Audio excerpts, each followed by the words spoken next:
Hey guys, how's it going? Hope all of you are doing well this Monday evening here.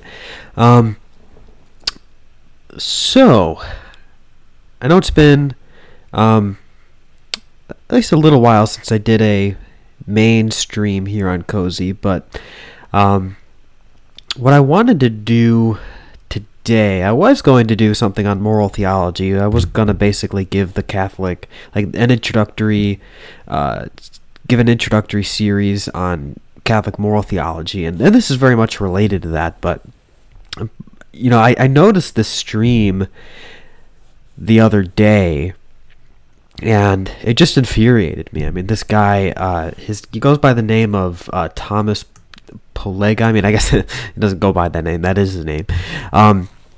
And I guess his background is that he's some former traditionalist Catholic. He's basically like a former trad, one of these, like, how you see all these like deconstructed or deconverted atheists, and they do like their deconversion story or whatever. Well, there's this guy who runs this YouTube channel, and he is like a deconverted Catholic. So he's ex-Catholic, but he's inviting on his stream Thomas PGA, who is basically, he still considers himself Catholic, inexplicably in my judgment, but he basically considers himself Catholic, but he's an ex-traditionalist, and he considers himself pretty thoroughly in like the liberal camp. So he's like a liberal Catholic now. And ordinarily, I wouldn't necessarily give these people the time of day. I mean, like, at some point, look, I mean, if you're a liberal Catholic, you shouldn't be taken really seriously. I mean, the church has pretty staunchly condemned such views. But what's interesting about this guy is that he is a former traditionalist. So, and he tries to approach his liberal Catholicism, his justifications for like progressive Catholicism, from I guess you could say, like an intra Catholic perspective. So like, he actually is of the opinion that if you really squint hard at like the tradition of the church, like the perennial tradition of the church, you will find like justifications for his progressive liberal Catholicism. And you start to see this view advocated, and you see it gaining popularity. I think this, especially in the wake of like the Biden presidency, I think that there's been an increased, I guess you could say,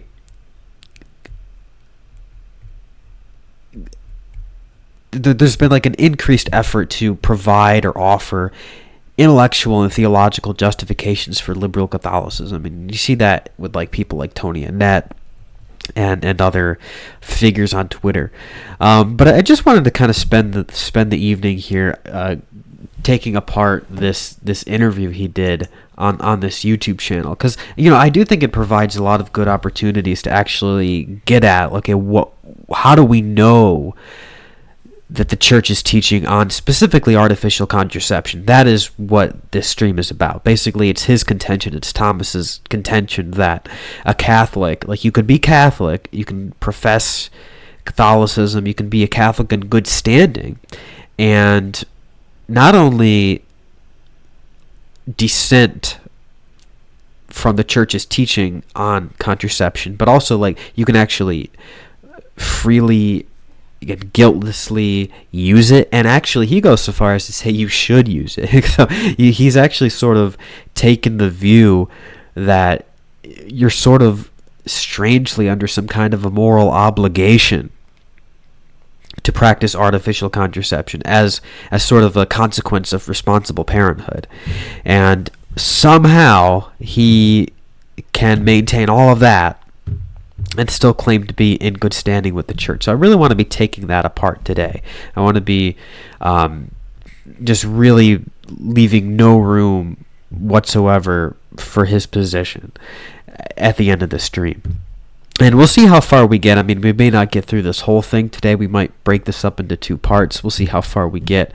Depends on how much I have to say about all of this. I mean, it does go on for quite some time. But he says so many things in this that are just completely insane and ridiculous and absurd. And he says it all with a complete straight face. So, I mean, it should be interesting kind of going through all of this here. But as always, if you have any questions or comments, throughout the stream, you can send a power chat at powerchat.live/classicaltheist. I'll probably, stop at certain points if depending, if we get any here, I'll stop at certain points to answer those and to address those. Keep active in the live chat and I'll see what you all are saying as we go along. I'll try to address those comments as well. So, let's kind of get into it here. Let's begin.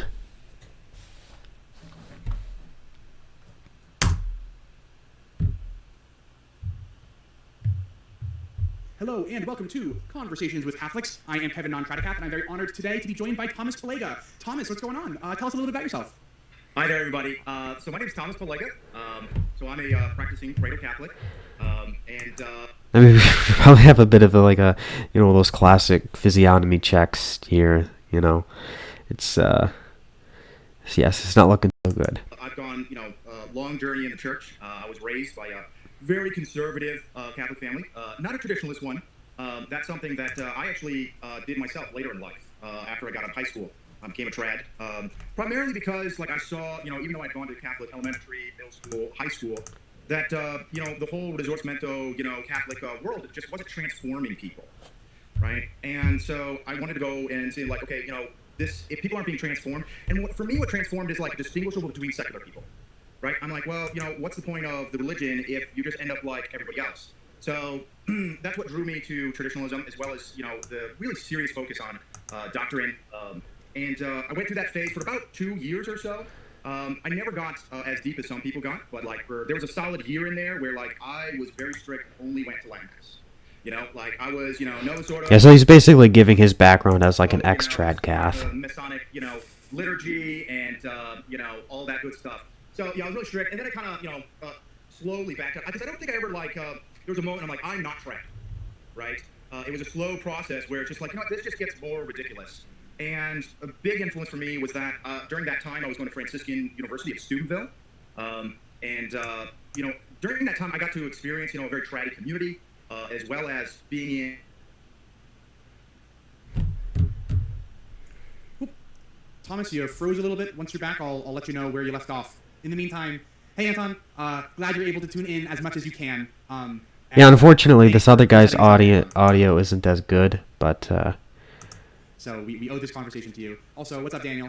I think that you two, in particular, are going to like this conversation because part of this conversation is going to be, I think, about perhaps a way that Catholics can view things like contraception as not un-Catholic, shall we say. Hey, he's back. What's up, Thomas? Hi, sorry there, everybody. I believe I was talking about being at... Franciscan. Yeah. And, a lot of what I kind of backed off from the trad thing was really my experience with Eastern Catholics and the Orthodox, where, especially that kind of rigidity of the Latin, Mass and the Roman Rite is somehow unique and special, really kind of broke down a lot for me, just kind of on a experiential level. But really probably more than that was Franciscan, the whole idea is trying to make a radical Catholic society.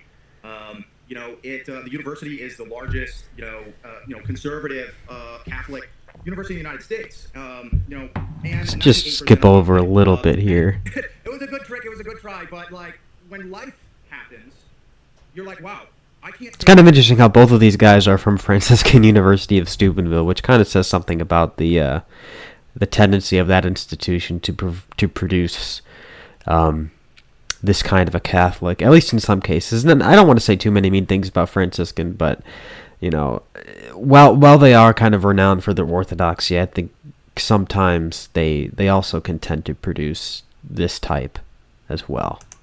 Super seriously anymore, and it certainly is not a standard to build my soul and convict other people on, right? And that's really important because that's really kind of if you're a really true believer, that's where you want to be going, is making that claim. So that's what was happening there, and I was kind of went back to being more of a normal conservative Catholic for a long time. And eventually, though, primarily my experiences of just being a missionary over in Tanzania for a year, as well as being part of the institutional church as a youth minister, as well as working for the church, and then my experiences in the military, eventually all just kind of moved me away where I just kind of abandoned, those pieces of kind of conservative Catholicism one by one until now, like I'm very progressive. And of course, anybody who knows me knows that. There's, I'm not trying to, it's not secret. Yeah, no, it's really not. There's a lot of strangers out there that know me, and they know me as, let's just say, I have more bad, hateful comments than I care to, go over. But, I've been called, satanic, and demonic, speaker of the devil, sheep's and, wolves, or a wolf in sheep's clothing, despicable, gay, faggot, it just goes on and on. I have hundreds of those comments because I think what I'm saying, people get that, like, what, the traditional movement... Thing is, like, he is all of those things, though. Like, he is a heretic. I mean, and I know he's going to attempt to at least show that he's not. He's going to at least attempt to show that he somehow got some sort of internal coherence with his Catholicism while advancing these progressive views. But I just don't see any way around the fact that he really is just flatly and objectively publicly advocating things that are contrary to the definitive teachings of the church. And I'm going to demonstrate that. I'm going to demonstrate that a little later, because a lot of people, they can gaslight us into thinking that the Catholic Church has only spoken infallibly or definitively about just a couple things, like the Immaculate Conception or the Assumption, and that's it, and that everything else is really either provisional or it's up for grabs, or it's only at the level of non-definitive teaching, and that through conscience we can withhold our assent to any of those. I'm going to demonstrate that that's not the case, and that this guy is just, he probably wants to just justify contraception in his own life, I'm sure. I mean, of course, he readily admits that he has no qualms with using contraception himself in his own life. And I'm not necessarily going to go so far as to say that it's his moral practices that are necessarily causing his shift in intellectual position, but it's just hard to believe that doesn't play a role here. Isn't just, we've got the truth, and then those people out there, they just don't understand, right? And that's a big power that they have, is that, like, well, when you engage with secular or even just kind of like more normal Catholics, like, they're not quoting encyclicals, they're not bringing up, statements from the councils or canon law. A lot of people are extraordinarily ignorant on the traditions of the Catholic Church. And so it's very easy to dismiss those people and push them out of the way of just like, well, those are sort of the heathen non-believers. So, it doesn't really bother us. But I think when people really understand what they're talking about, know where they come from, and can actually speak on their same language, reality is people have to take a step back, and they have to either, say, hey, let me listen, or you got to push back really hard. So that's a little bit of an introduction about myself. Probably some other important facts about myself. I'm the oldest of 8 kids. Yeah, cozy dissonance. I mean, that does happen sometimes, or like sometimes hypertreds and liberals will use similar justifications to dissent. I would, however, say that there is, and you're going to see this with this guy, there is a fundamental categorical difference between like a liberal dissenting from what the magisterium might say and a traditionalist doing so, because they do so as a result of completely different epistemologies, and like the moral structure of their act is totally different. I'll explain that. Like, so when a traditionalist, let's start with the liberal, and you'll see this guy manifesting this tendency to a T. A liberal is going to look at the magisterium and they're going to say, okay, this doesn't jive with my desires. This doesn't jive with my personal experience of the world. This doesn't jive with my my internal judgment call within my own conscience. Therefore, I'm going to disregard what the magisterium says. Now, a traditionalist is going to say his reason for dissenting is going to be really entirely extrinsic. It's going to be extrinsically sourced, because they're going to say, well, I'm going to dissent from what the magisterium is saying, not because of my own conscience necessarily, or not because of my own personal experience, or not because of my own moral tendencies or moral calculus or whatever. I'm going to dissent from what the magisterium says because it contradicts what other magisterium says, or because it contradicts what like the consensus of the church fathers said, or what the consensus of the doctors said, or what the consensus of the theologians have said on some issue. And on that basis, I'm going to say, all right, I can withhold my assent from what the current magisterium is saying. Now, I typically would argue that they do so in rash judgment, and that's really, I would guess, I would say that rash judgment is the like locus of their of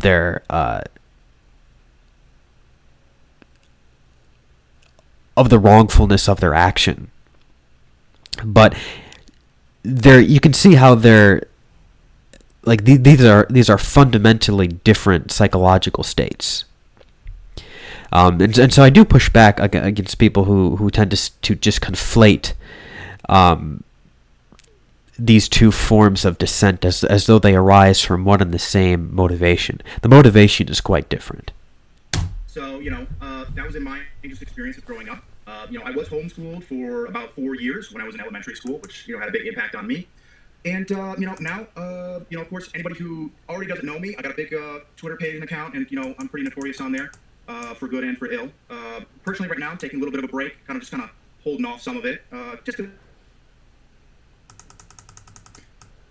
All right, when Thomas comes back, I'll make sure that we get his notes on when he was, or why he's taking a break from Twitter. In the meantime, though, it is a Franciscan reunion today, which I kind of find funny. So between Daniel and Rosemary, and of course Thomas, we do have a Franciscan reunion. Of course, I don't know if you three are the types of people that most people think of when they think of Franciscan, but it's a Franciscan reunion nonetheless.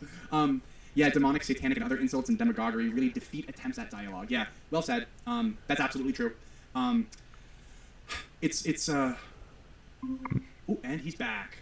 Hi there. So, I opened up the door in the back. I am doing connection through Wi-Fi, so maybe that might help with our connection issues a little bit. Cool. Real quick, I didn't quite see where I got cut off. Yes. So you were talking about you're famous on Catholic Twitter. You didn't say that, but I'm saying that. And you said that you were taking a break from Catholic Twitter because Yeah, because I've said a lot of what I can say on Twitter, and honestly, Twitter's a dumpster fire. And it's worse every day. And it's not just Elon's fault. It's the American culture is collapsing. Our society is fracturing apart. And the same thing inside the church. The church at this particular situation, it's really vile and ugly. I think that I want to be able to move to a place where we can have a much more serious, articulate, long form to really think about some of these issues, not just make comments and statements and make snippy kind of things to get attention, which are great and there's a purpose for that. But I feel like I've kind of done most of what I want to do in that regard. So I'm going to try out just being a little more serious and thoughtful. Hey, I like that, and I haven't really been on Twitter since 2016 or something like that. Yeah, he is married. The exact reasons that you just outlined there. So I am right there with you when you refer to Twitter as toxic and stuff like that. That's why I'm not there. Yeah, and and I wish it wasn't, but that's just kind of the situation we're at. It's the nature. It's the nature of the short form. Like the tweet is only however many characters or whatever. It's just you can't have a real conversation that way. It's also part of the community, right? Yeah. Because medium has an impact, but community also has an impact, and yeah. But I'd like to kind of transition into our specific talk. Real quick, if you don't mind, couple just questions. So we have a few Franciscan grads in. All right, we don't have to listen to this. Okay, 2012, 2016, and let me see where's the comment where who is a Franciscan grad and I do see that Anthony's asking about original sin. We might get there, Anthony. It is in the title. It is maybe, but we're gonna try to do contraception first. And if it takes the whole conversation, then it takes the whole conversation. And if we don't get to original sin, well, then there's always next time.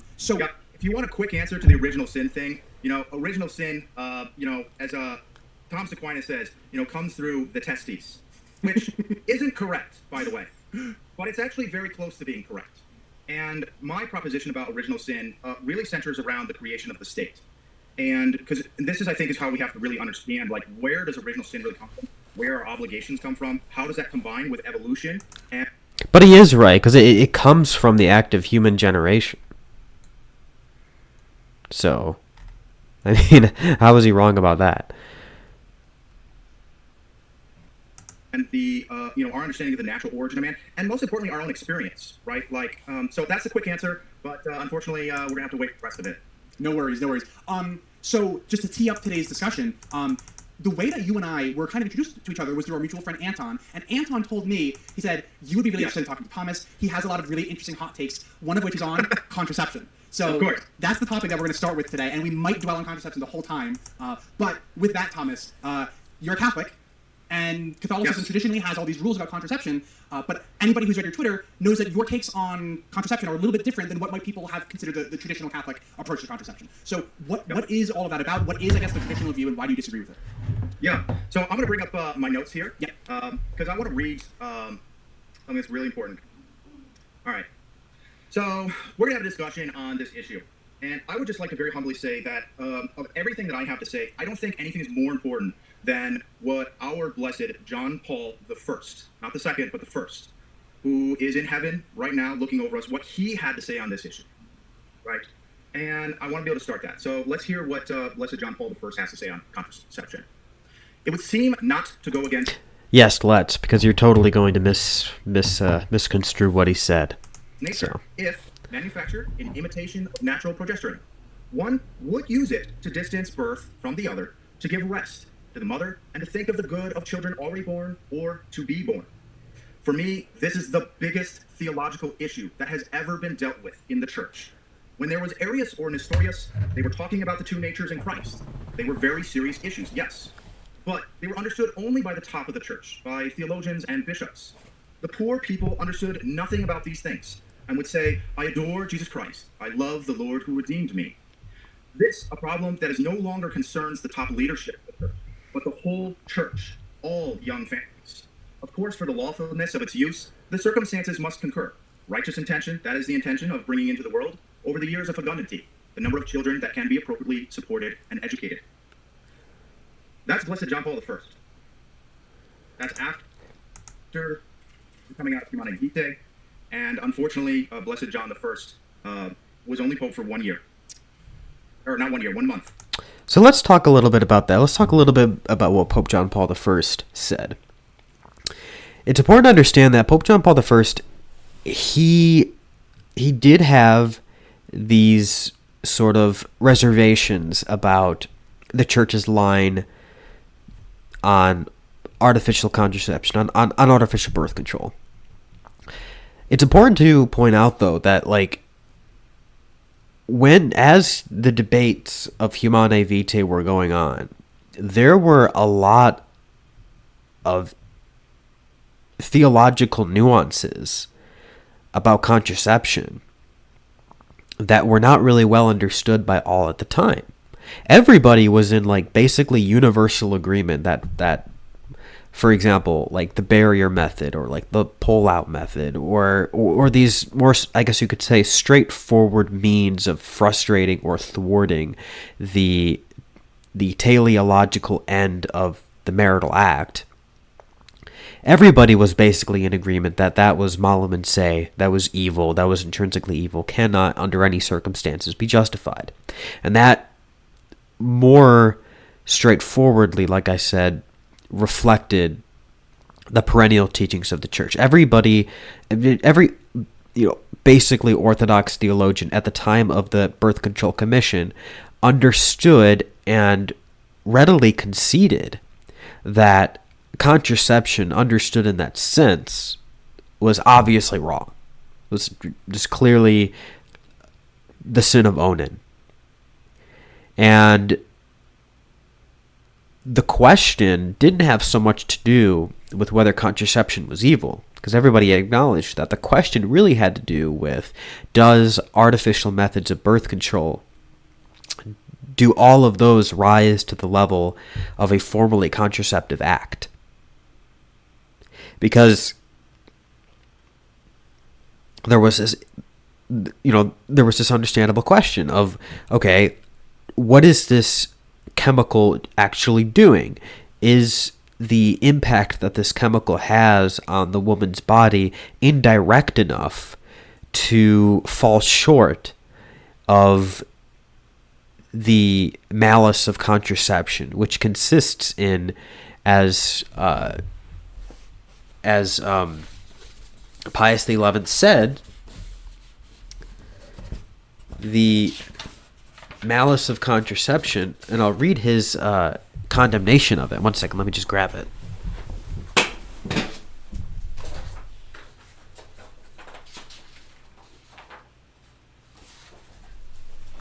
Pius XI says that the malice of contraception, and I'll be reading this multiple times, the malice of contraception consists in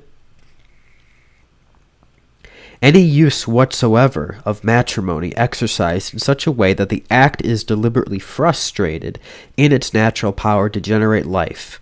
That is, you could say, the species of contraception. Like, that's where the malice of the act is found. That's where its evil is found in precisely that act, chosen as such.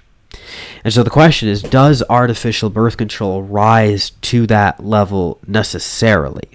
And that was the debate. That was the heart of the birth control debate. And so John Paul I was, he didn't fully grasp, I guess you could say, the theological reasons for that. He didn't fully grasp the philosophical and theological foundations of Humanae Vitae's teaching. Now, he is also, and this is what Thomas leaves out conveniently, he leaves out the fact that John Paul I did say that he, even though he has maybe, I guess you could say, some private reservations about its formulation or its expression, he did go on the record of saying he readily accepts it. He fully adheres to the papal teaching, and he admonishes those who would reject the papal teaching because he believed so strong. He had the humility, and this is why. This is what distinguishes him from Thomas. This is the sanctity that distinguishes him from Thomas. He had the humility to recognize that even if he didn't fully understand the teaching, or if he had, I guess you could say, more philosophical or intellectual reservations about the teaching, he was thoroughly, nevertheless, willing to put those reservations aside, and accept the teaching of the Church. Because Humanae Vitae, he recognized, is simply a reaffirmation of the perennial teaching of the magisterium of the Catholic Church. And so he recognized that, and he had the sanctity and to stir up within himself the humility to do that. And so, bringing up John Paul I, it's rhetorically. It has this air of plausibility to it, but it really doesn't prove what he wants it to prove. Not even a year, 33 days to be precise, where he was almost certainly murdered. Now, of course, that's not the official. This is where he gets this weird theory that John Paul I was murdered by trads. But I think if you took the case before a jury, it would be very clearly indicated that he was almost certainly murdered. And the reasons for that were well known, and that is his desire to change the teaching on contraception, as well as to root out financial corruption inside of the Vatican. I mean, the financial corruption, sure. I mean, we could debate about that, and there could be some good reasons to think he might have been murdered for that. But I don't know where this idea comes from that he was murdered for wanting to change the Church's teaching on contraception. Was it some kind of trad plot? Was it some kind of, like, did the Lefebvrists get together and then, like, plot some assassination of John Paul I? I've never heard anything like that. This is just ridiculous. He is the Pope that we should have had, but for whatever reason, the Lord took... And by the way, he never intended to change Humanae Vitae. He's also known for that, too. He never, even as Pope, he never intended to change the Church's teaching on Humanae Vitae. He had the intention, as far as we know, to uphold it. Him away and gave us John Paul II. The way I have always seen this is a great deal of the problems that we have in the Church. When people think about what is the Church or not the Church, they're not actually thinking of the Church. They're thinking of John Paul II. This is where the encroachment of infallibility has run rampant, which is consuming the Catholic Church, as well as these seeming unmovable positions, and even just the... Yeah, Amory, I'm with you, man. It's so weird. Like, I know trads think he was, and it's weird, too, because, like, John Paul I was not a traditionalist at all, for the reasons that Thomas gave. I mean, he did have reservations about the birth control issue, and he clearly did not, he was a full-throated... supporter of all the reforms that came after the council. I mean, so both sides really want to claim him as their own personal martyr, and it's just kind of ridiculous, honestly. Ending of conversation around church teaching and church tradition, and a systematic rejection of modernity and the Enlightenment, and really the people of the church, right? And so much so that even when we speak of today, when we say church, what we actually mean are the bishops. And that itself is a problem. That's a corruption. This is the problem, though, because the church has dogmatically and definitively defined her identity, and her identity is hierarchical. I mean, you find this in the authoritative teachings and the definitive teachings of Vatican I and Vatican II. Vatican II, you read Lumen Gentium. I mean, Lumen Gentium is clear on the essentially hierarchical structure of the Catholic Church. So the idea that like the church is just under some kind of like a cultural like a cultural veil, that like a pre-enlightenment cultural veil that just prevents her from realizing what her true identity is, that her true identity is like egalitarian and of the French revolutionary spirit. I mean, it's just nonsense. If anything, like it's this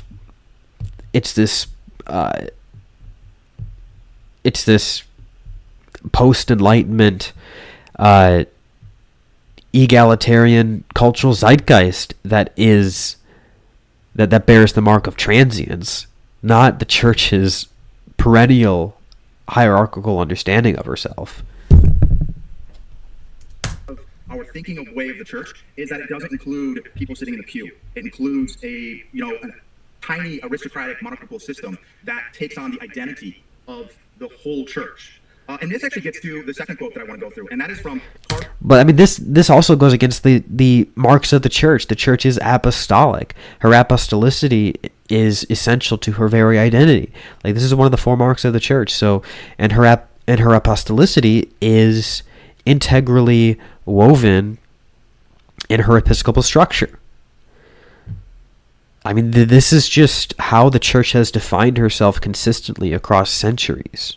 Cardinal Martini, which people may not be aware of who Cardinal Martini is. Cardinal Martini was the second runner-up to become the Pope instead of Benedict. So in 2005, Cardinal Martini almost became Pope. Thank God we didn't get him. I mean, that's not that long ago.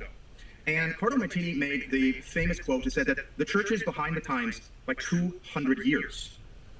Now that 200 is not just a random number. It's a very specific number. It's in direct reference to the ending of the ancient regime, that is the French monarchy and the whole system of absolute monarchy, and the subsequent French Revolution. The reality is that's when the Enlightenment came to a point where it had systematic structural change of society and was fully accepted. The church has never accepted that. We still live in a pre-Enlightenment age, even down to that identity of like, who is the church, right? The idea that the people who are the church, and that obscuring that the hierarchy is the church. This is a direct pullover from the absolutist monarchical regime, where the monarch and his immediate, governors, they are the sovereign, right? They are France. In fact, it's that famous quote from Louis XIV, right? It's like, "I am the state." And that's really where we are today in the Catholic Church, where the popes say that I am the church, right? And that transformation has not happened yet. And this is something that where we also get into that whole issue of where there's been a systematic process of silencing voices on speaking about the Catholic Church, and also a systematic establishment of ignorance over the laity in order to maintain the legitimacy and control of the hierarchy. The reality is that most people that we're going to hear of what I'm going to talk about, they've either never heard, or it sounds so fantastical that it's going to sound like I made these up. And there's a reason for that, and that is because we still live in a society, right, that is built on the ignorance of the laity. We have had some reforms, just like the absolute monarchy, right? They ended slavery, right, and established serfdomship. It allowed for the universities to begin having discussions, right? But there's, at the end of the day, right, there's still a stranglehold on what Catholics are allowed to hear. If you are a priest, what it is you can talk about. If you're a catechetics teacher, whether or not you're going to be able to keep your position, depending on what you have to say. So let's get down into some of the breakdowns of this issue on contraception. The first question, which is the really big question, and I'm not going to spend too much time on here, because we're gonna break this down some more. But the first question is like, is the teaching on contraception, or what is it, right? And the teaching of the church is that every single act must not preclude the dual ends of sex. That is unity and procreation. And the church has been very clear in Humanae Vitae as well as in the Catechism that this precludes the possibility of using any form of artificial contraception, and that includes like the pull-out method or such types of forms. The only thing that has been allowed for Catholics to space birth is through natural family planning. Now the question is this teaching, like, what authority is this teaching? And this is, like I said, this is where you really screws up, by the way. We're gonna move past this a little bit. I'm gonna get back to it. But the question is, like, well, is the church teaching on contraception infallible? And the answer is no. And not only that, but like every single pope. Oh, and I will just say, like, it is proper for the Pope to say he is the church. I mean, when the Pope says he is the church, it's not to say that he is exhaustively the church or that he exhausts everything there is to the identity of the church. But the papacy is a specifically divinely instituted element to the church's identity in a way that individual lay members of the church are not. Like, the Apostolic College, likewise, is of divine institution, which points toward the unchangeable essence and identity of what the church is. And so, yes, it is correct for the Pope to say he is the church, just like it was correct for Pius IX to say he is tradition. It's not a total conflation, but it is, yeah. I mean, it's to say that, like, the Pope and what he teaches, what he leaves behind in especially his definitive magisterium, it becomes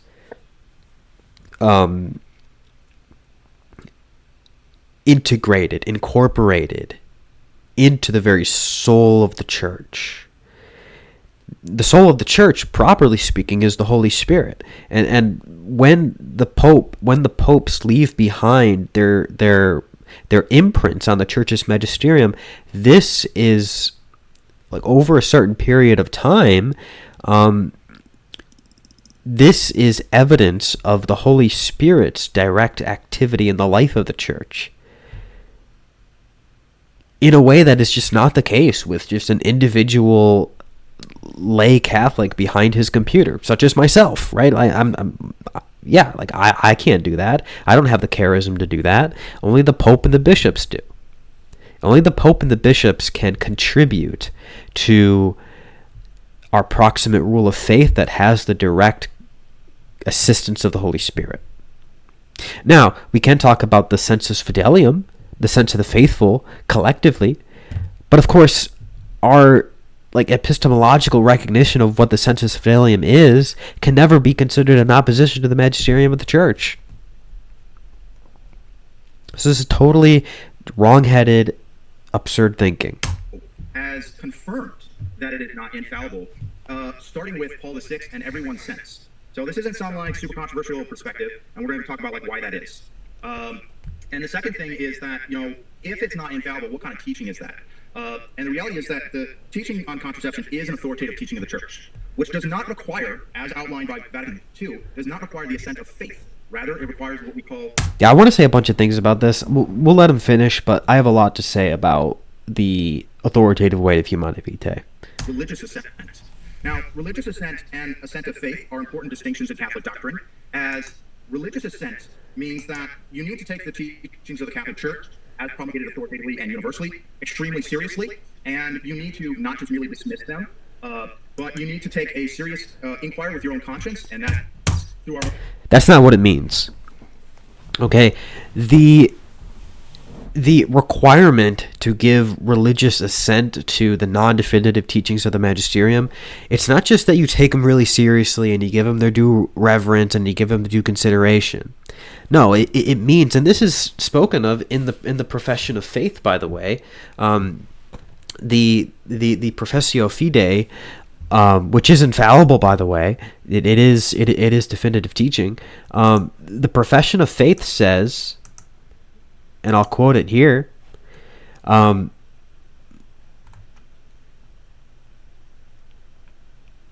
Moreover, he says, quote, "Moreover, I adhere with religious submission of will and intellect to the teachings which either the Roman Pontiff or the College of Bishops enunciate when they exercise their authentic magisterium, even if they do not intend to proclaim these teachings by a definitive act." So, right there, what we have is an infallible ecclesiastical testament to what we mean by the requirement for us to give religious submission of intellect and will to these lower level teachings. Like, it's not just that we give them due respect, it's not just that we give them our due consideration. We have to unite our internal assent of our own minds and wills to what is being taught there. We have to recognize propositionally that what it's teaching is true, that what it's teaching reflects reality. Now, that assent is conditional, but it's only conditional in the sense that if we can point to some other higher authority or higher rule of faith that might contradict what is taught at this lower level magisterium, then on that basis we can withhold our assent. So it's conditional in that sense. But if with all things being equal, it's not just giving due respect or due reverence. It's uniting our mind and will to what is being taught to us. And so it's like we owe a much higher degree of reverence than what he's saying here. Own lived experiences, the experiences of others, as well as theological examination of these positions. But if a Catholic then does these things and tries to live out those teachings of the church, right? So it's not just something that we can just merely dismiss. We do need to attempt to live out the teachings that the church outlines, even if they're not infallible. But primary of conscience always trumps all of these things when it's well informed. Yeah, but the Catechism of the Catholic Church specifically says, and I have the quote right here. It says, Catechism of the Catholic Church 2039. It says, "Personal conscience and reason should not be set in opposition to the moral law or to the magisterium of the Church." So if all you have is your personal conscience or your private judgment, if that's it, or your private reason, if that's all you have, then in humility, you have to sacrifice that to remain in obedience, to abide in what the church is asking you to do. The only realistic conditions would be that if, for example, what the magisterium is teaching is outside of the realm of faith and morals and doesn't jive with personal experience or reason or whatever, then fine.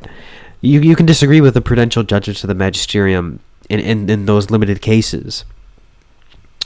But, of course, on a case-by-case basis.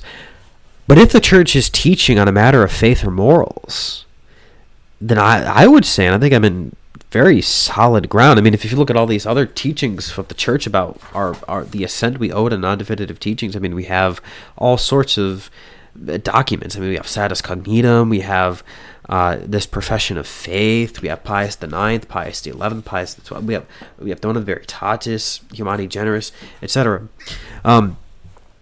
All of those documents are very clear about what religious assent of intellect and will requires us to do.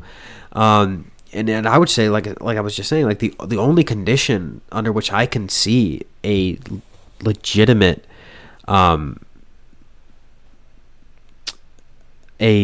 path for withholding one's assent to magisterial teachings taught within the realm of faith and morals would be if it contradicts other magisterium. That's it. And of course, for contraception, there's only been one position articulated by the magisterium on that issue, and it's been that it's bad. You can't do it. And that's what that process is. You need to inform your conscience well. And if your conscience is informed well, not only Catholics can disagree with non-infallible teachings of the Catholic Church, but they're morally obligated to follow their conscience, right? And this is really important. And this is something that we don't talk about a lot, but it's very clearly set out in Vatican II as well as in the Catechism. The other Well, I just read the catechism to you, and it says that it cannot be considered, a conscience cannot be considered truly well formed especially if you're already a Catholic and you recognize that you owe a certain degree of obedience to what the church teaches, and you exclude what the magisterium teaches in your forming of conscience. If you exclude that as an authoritative means of binding your conscience, then you're not forming your conscience well. And conscience no longer has primacy on that basis. other question is then, we're going to address of like, should the teaching of the church change? I'm going to make a strong argument that the church should change its teaching on this, and we're going to go over like why. So let's go over first when it came to infallibility question. I said that every pope has affirmed this. So what are those affirmations, right? So let's start with Paul VI. Paul VI affirmed that Humanae Vitae was not infallible, and he did this immediately after the promulgation of Humanae Vitae, as specifically asked to the presenter, Archbishop Lamberugusci. I apologize if I mispronounce it. I don't speak Italian. So forgive me, Your Excellency. But he was very specifically asked this question. This is the hand-picked representative to explain the encyclical by Paul VI, and he explicitly said that it is not infallible. Then we have John Paul I, right? And as Larry spoke... By the way, his remarks were explicitly taken out after he made them. They were cut out of L'Osservatore Romano.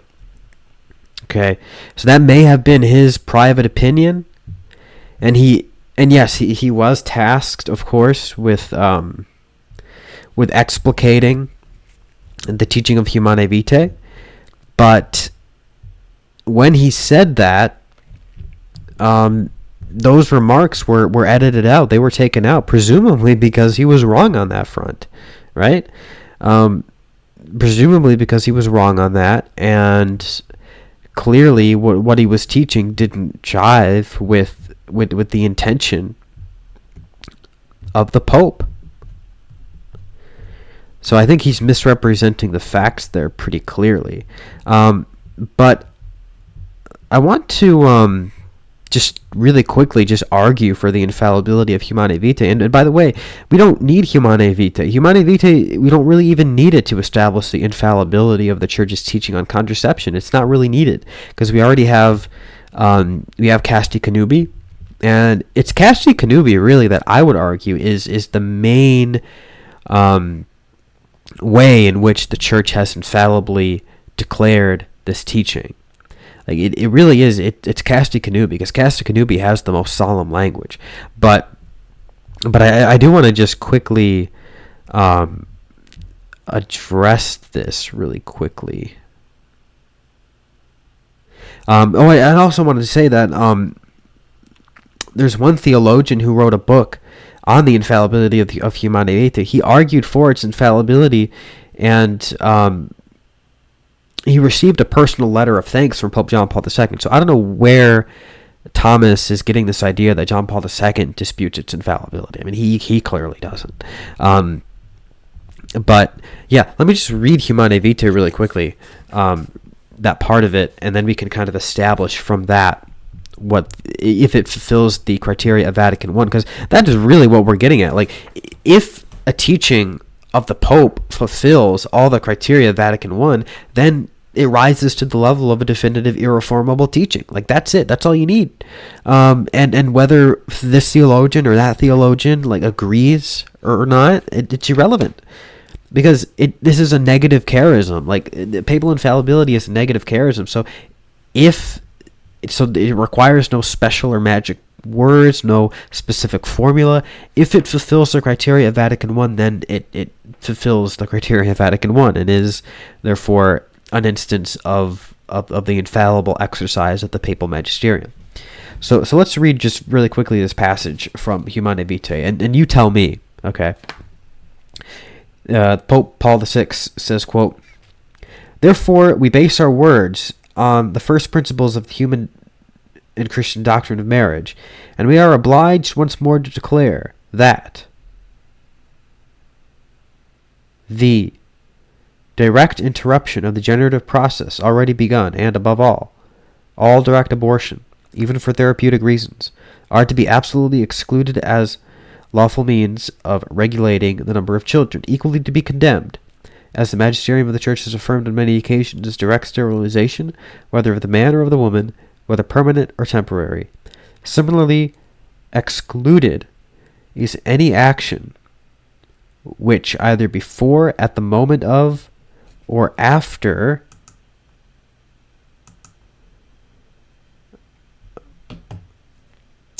just one second. Let me I lost it. Just 1 second here, and I'll just reread that.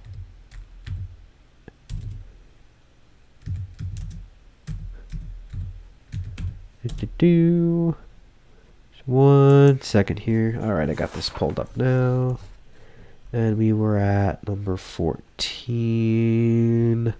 Okay, yeah. So he says, similarly excluded is any action which either before, at the moment of, or after sexual intercourse is specifically intended to prevent procreation, whether as an end or as a means.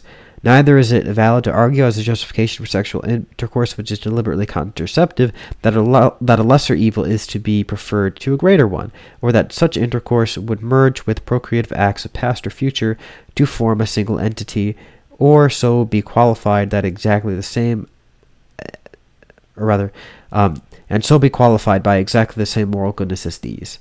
Though it be true that sometimes it is lawful to tolerate a lesser moral evil in order to avoid a greater evil, or in order to promote a greater good, it is never lawful, even for the gravest reasons, to do evil that good may come of it.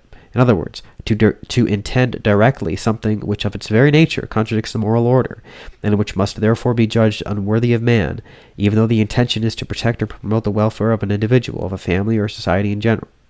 Consequently, it is a serious error to think that the whole married life of otherwise normal relations can justify sexual intercourse which is deliberately contraceptive and so intrinsically wrong. Now,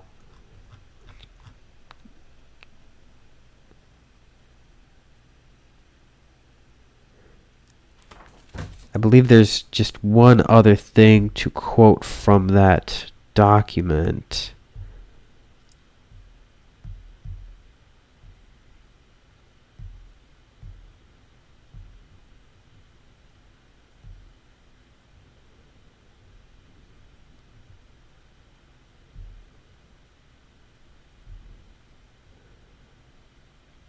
And that is, he says, therefore, relying on the first principles of human and Christian doctrine on marriage, we must again once more declare. So he uses the phrase once more declare.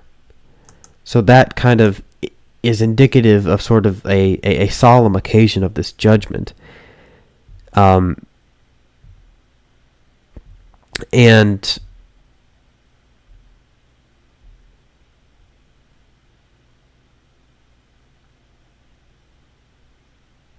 so all of those teachings of Paul VI taken together, it seems to me, provide a pretty good case for the for the infallibility of that teaching document. Like, for one, it is meant for the whole faithful. Like, it's meant for the universal church, right? And if it's meant for the universal church, then it fulfills that criteria that he's speaking as the Pope. And he's manifesting here an intention to bind all of the faithful to this teaching, because he's speaking of it as a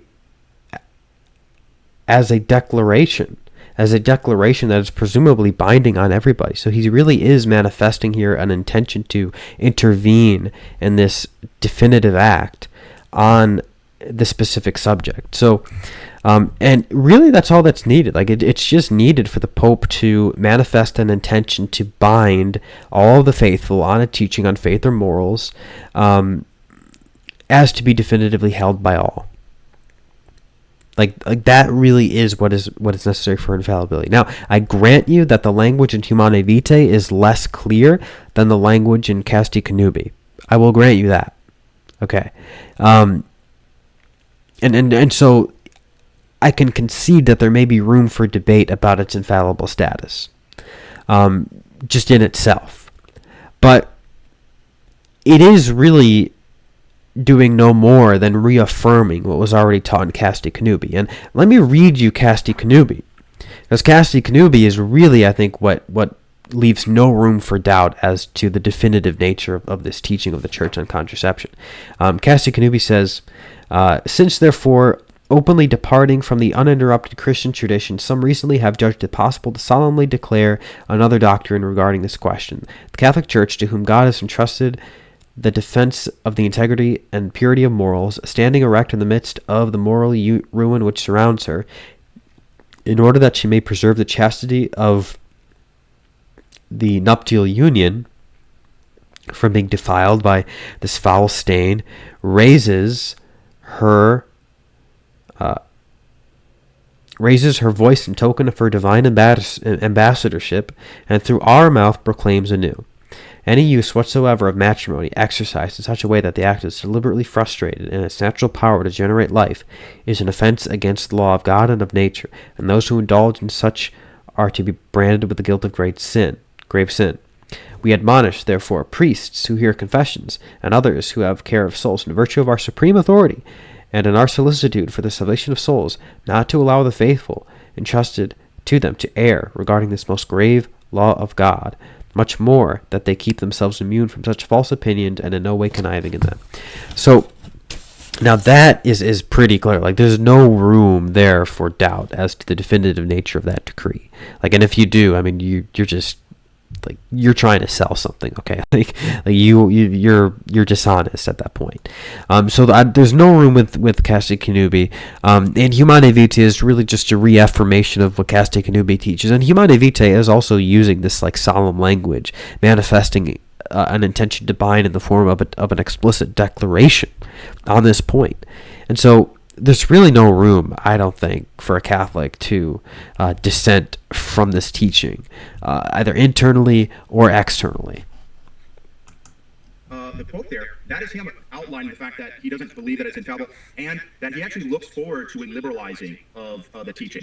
Now let's get to John Paul II.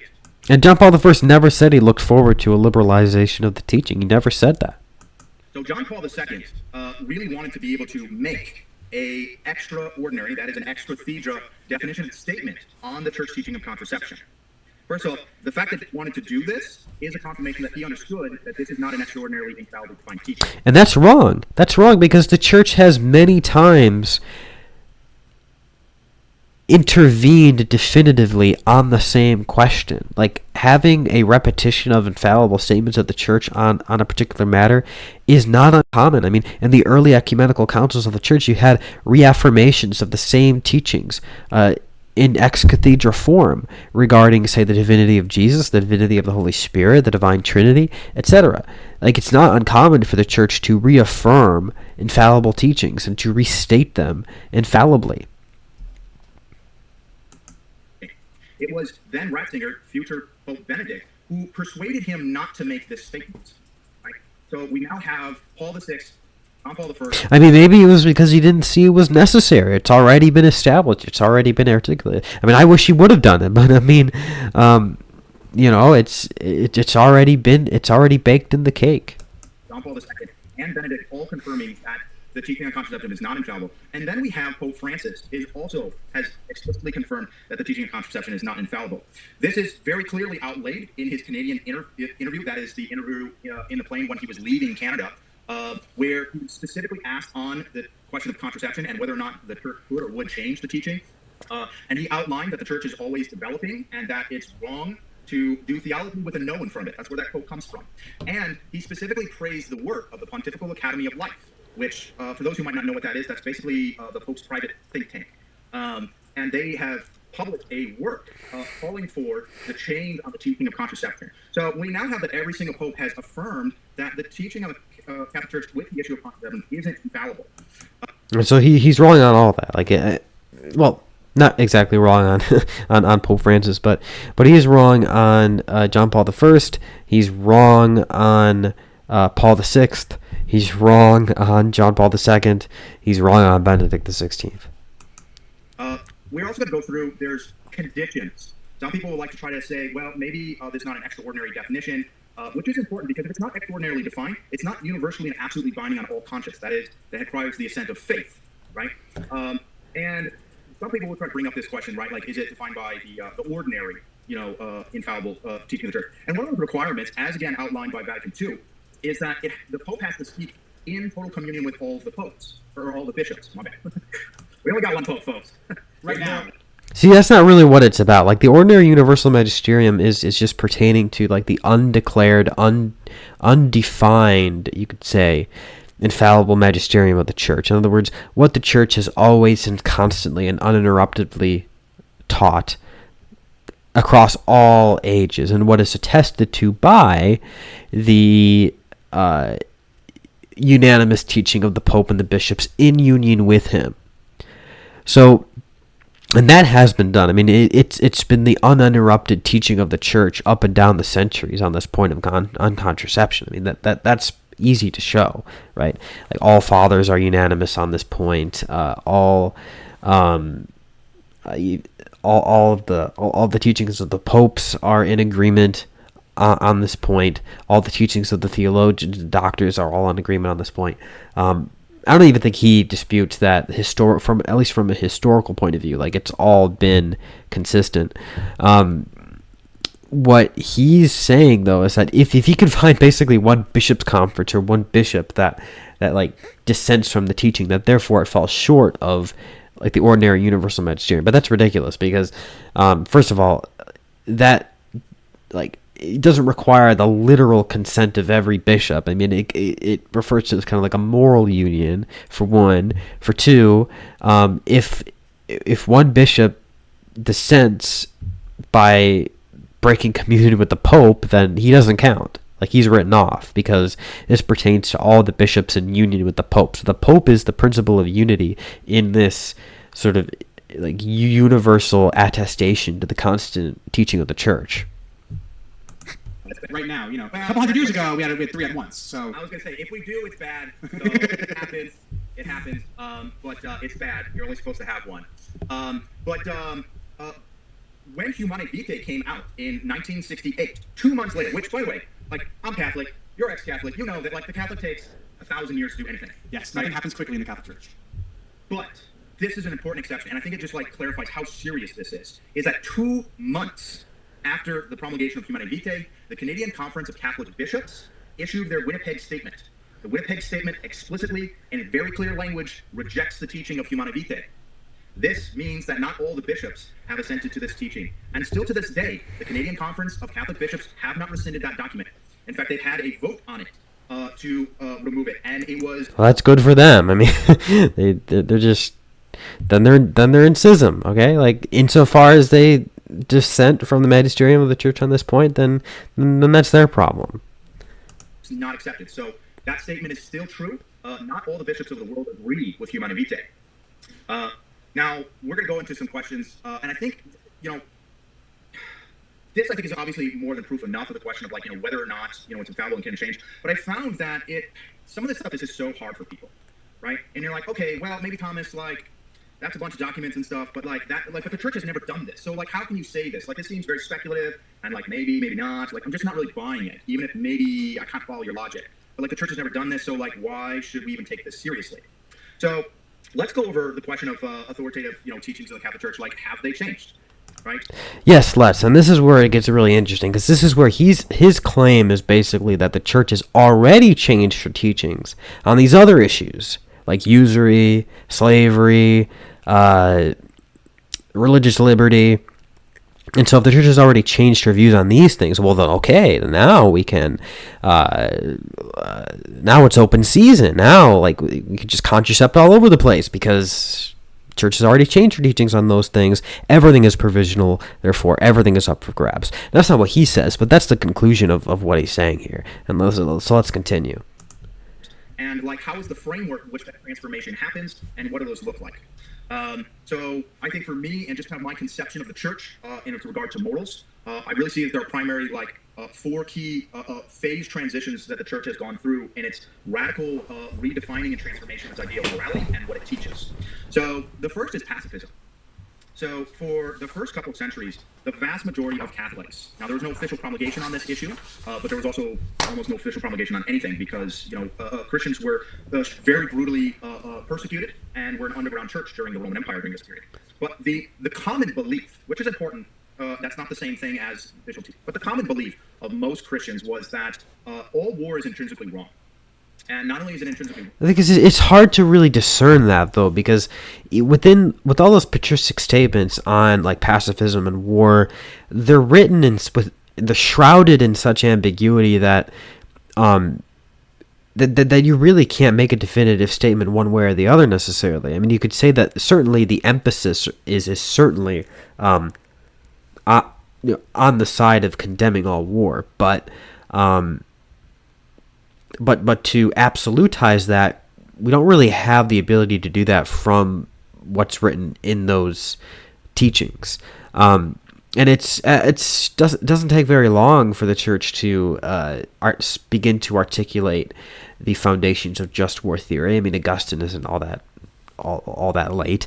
And furthermore, even within Scripture itself, it's pretty obvious that Scripture, like the plain teaching of sacred Scripture, acknowledges the per se permissibility of warfare. I mean, just look at all throughout the Old Testament. The Old Testament, and even in the Age of Grace, right?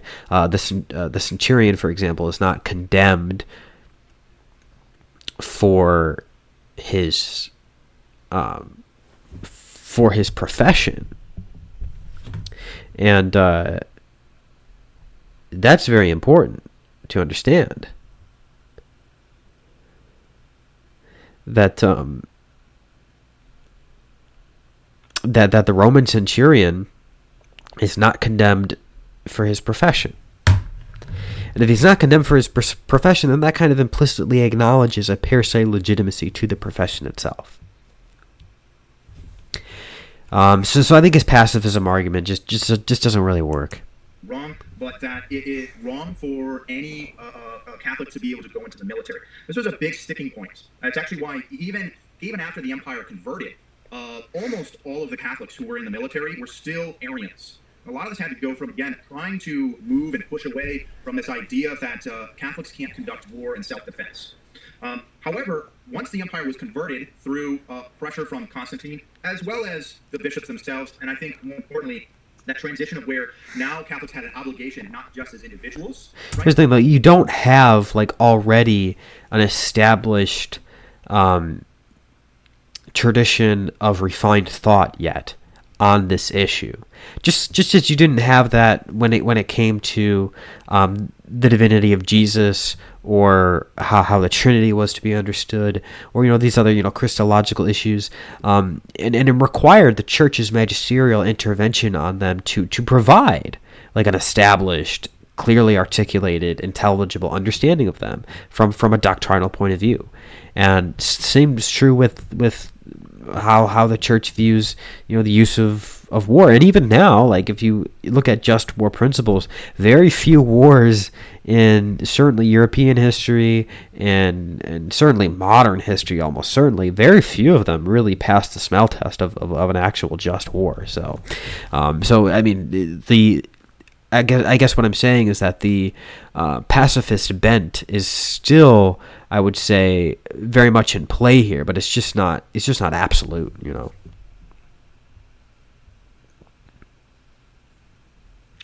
And yeah, user, I mean, it is unfortunate that so much time has to be spent on this. You'd think we would have been past it by now. What had an obligation to how to run the state is that it became unambiguously clear that war wasn't just something that was a tolerable evil, but a moral obligation of Catholics. And this is a big shift. And that shift happens because of a change in our experiences and the condition of the Catholic people. The next component that we're going to go into is a long transitional period where, starting with the Council of Nicaea, the Council of Nicaea strictly defined and defined and made unlawful for priests not to conduct usury. Now, it's important because in the Council of Nicaea, it explains what usury is, and that's the charging of any interest on a loan, right?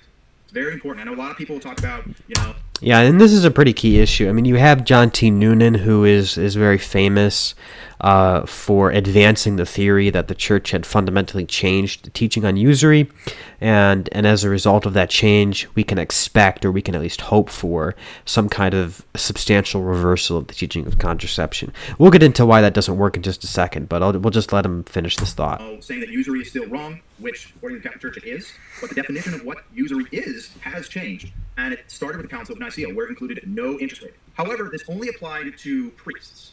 It's not until the Third Lateran Council during the 12th century that the church very importantly changed this prohibition against usury to all Catholics, including laypersons.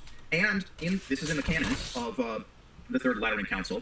It also included an excommunication for all notorious usurers. Then in the beginning of the 14th century, during the Council of Vienna, they extended and doubled down on this teaching, where they said that if anyone were to say that usury was a sin, that they should be treated as if they're a heretic.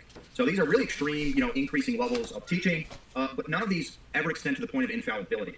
These aren't universal, and even in the Nicaea, how they even define it, it's very interesting. They almost do it as a joke, where they say it's like 1/100%. And this is a common colloquialism to basically say, well, really, right? But these are the authoritative teachings of the church, and it's not all the way up until 1830 through 1871, through a series of letters promulgated by the church, that the church finally officially changes its teaching on usury and allows for the charging of interest up to all situations. Actually, each of those letters, there are situations. It allows usury for this situation, until finally up until 1871. Now the charging of interest is no longer considered by the Catholic Church. And there are some really important nuanced distinctions here that are just totally glossed over, that are not even dealt with here. I'm not going to even pretend to offer like an exhaustive or even a fully cohesive articulation of the church's precise teaching on the issue of usury. That's not my expertise. That's not my area of expertise. And the issue is far too complicated for me to even pretend to offer one, to offer a comprehensive rundown of where the church exactly is at on the usury question. What I am going to just try to do, what I'm just going to try to insist on here, is that he's looking at this way too oversimplistically. Like he's looking at this, he's ignoring so many distinctions here. We can acknowledge that the church, there's one thing that everybody agrees on, and that is that the church, partially because of this perception, which may be true, may be false, depending on who you ask, of course. I mean, if you ask the New Polity Foundation guys, they're going to say it's false. If you ask other people, the other, I guess, more libertarian-minded Catholics, I mean, they're going to say it's true. But the church did relax, you could say, her penitential discipline on this issue of usury, just in terms of how priests would approach the topic, within the confessional. The discipline was definitely significantly relaxed because of the increased complexity of economic contracts. I mean, and this is, like I said, due to this perception, this wider perception that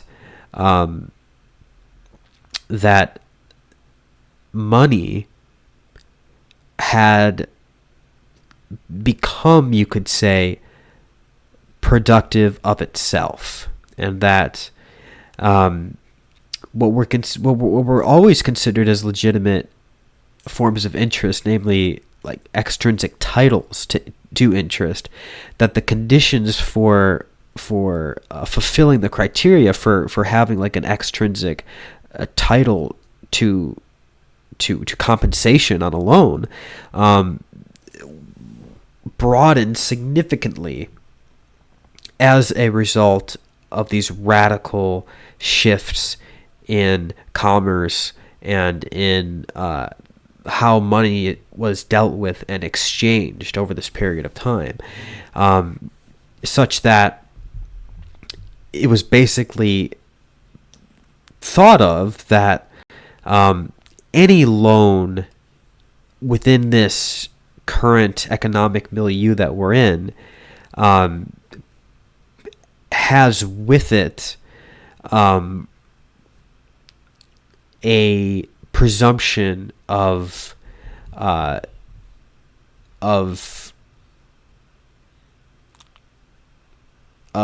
guess you could say, like, economic loss in the form of risk, inflation, etc. And these things contribute to what's considered an extrinsic title, or these things contribute rather to allowing one to legitimately claim an extrinsic title, an extrinsic claim or a right to compensation from the loan, not arising from the intrinsic nature of the loan as such, but from an extrinsic title. And the church has always recognized the fact that extrinsic titles, extrinsic rights to compensation that arises from a loan, not from within the nature of a loan, but from within the contractual agreement, that interest within those circumstances can be legitimate. And I'll quote Benedict XIV's Vix Prevenit on this point. So first of all, he says, quote, "The nature of the sin called usury has its proper place and origin in a loan contract, which is a mutuum. This financial contract between consenting parties demands by its very nature that one return to another only as much as he has received." This is this principle of equality that really lies at the foundation of the church's teaching on usury.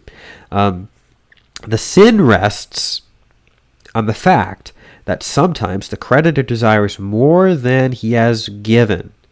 Therefore, he contends some gain is owed to him beyond that which he loaned. But any gain which exceeds that amount he gives is illicit and usurious. So that's how Benedict XIV defines usury. And yet he adds this caveat. He says, we do not deny that at times, together with the loan contract, certainly other titles, these are these extrinsic titles that I'm talking about, which are not at all intrinsic to the contract, may run parallel with it. From these other titles, entirely just and legitimate reasons arise to demand something over and above the amount due on the contract. Nor is it denied that it is very often possible for someone, by means of contracts differing entirely from loans, to spend and to invest money legitimately, either to provide oneself with an annual income or to engage in legitimate trade and business. For these types of contracts, honest gain may be made. So Benedict XIV here is really sort of carving out, we could say, circumstances that, like I said, are extrinsic to the nature of the loan contract itself. These circumstances can provide a basis for a compensation owed to the lender that goes beyond the strict amount that was given in the loan. Now, this acknowledgement of extrinsic titles, this isn't new with Benedict XIV. I mean, this was implicit in the tradition earlier. And what has sort of happened is, like I said, because of the at least the perception that money has become productive of itself, the extrinsic titles that essentially justify this compensation that I'm talking about, these extrinsic titles sort of become so intertwined, so inextricably linked within the very structure of the contract, of the loan contract, that while still extrinsic, it is widely perceived to effectively arise from the very use and exchange of money itself. And so for that reason, the church didn't change her teaching on usury, but she did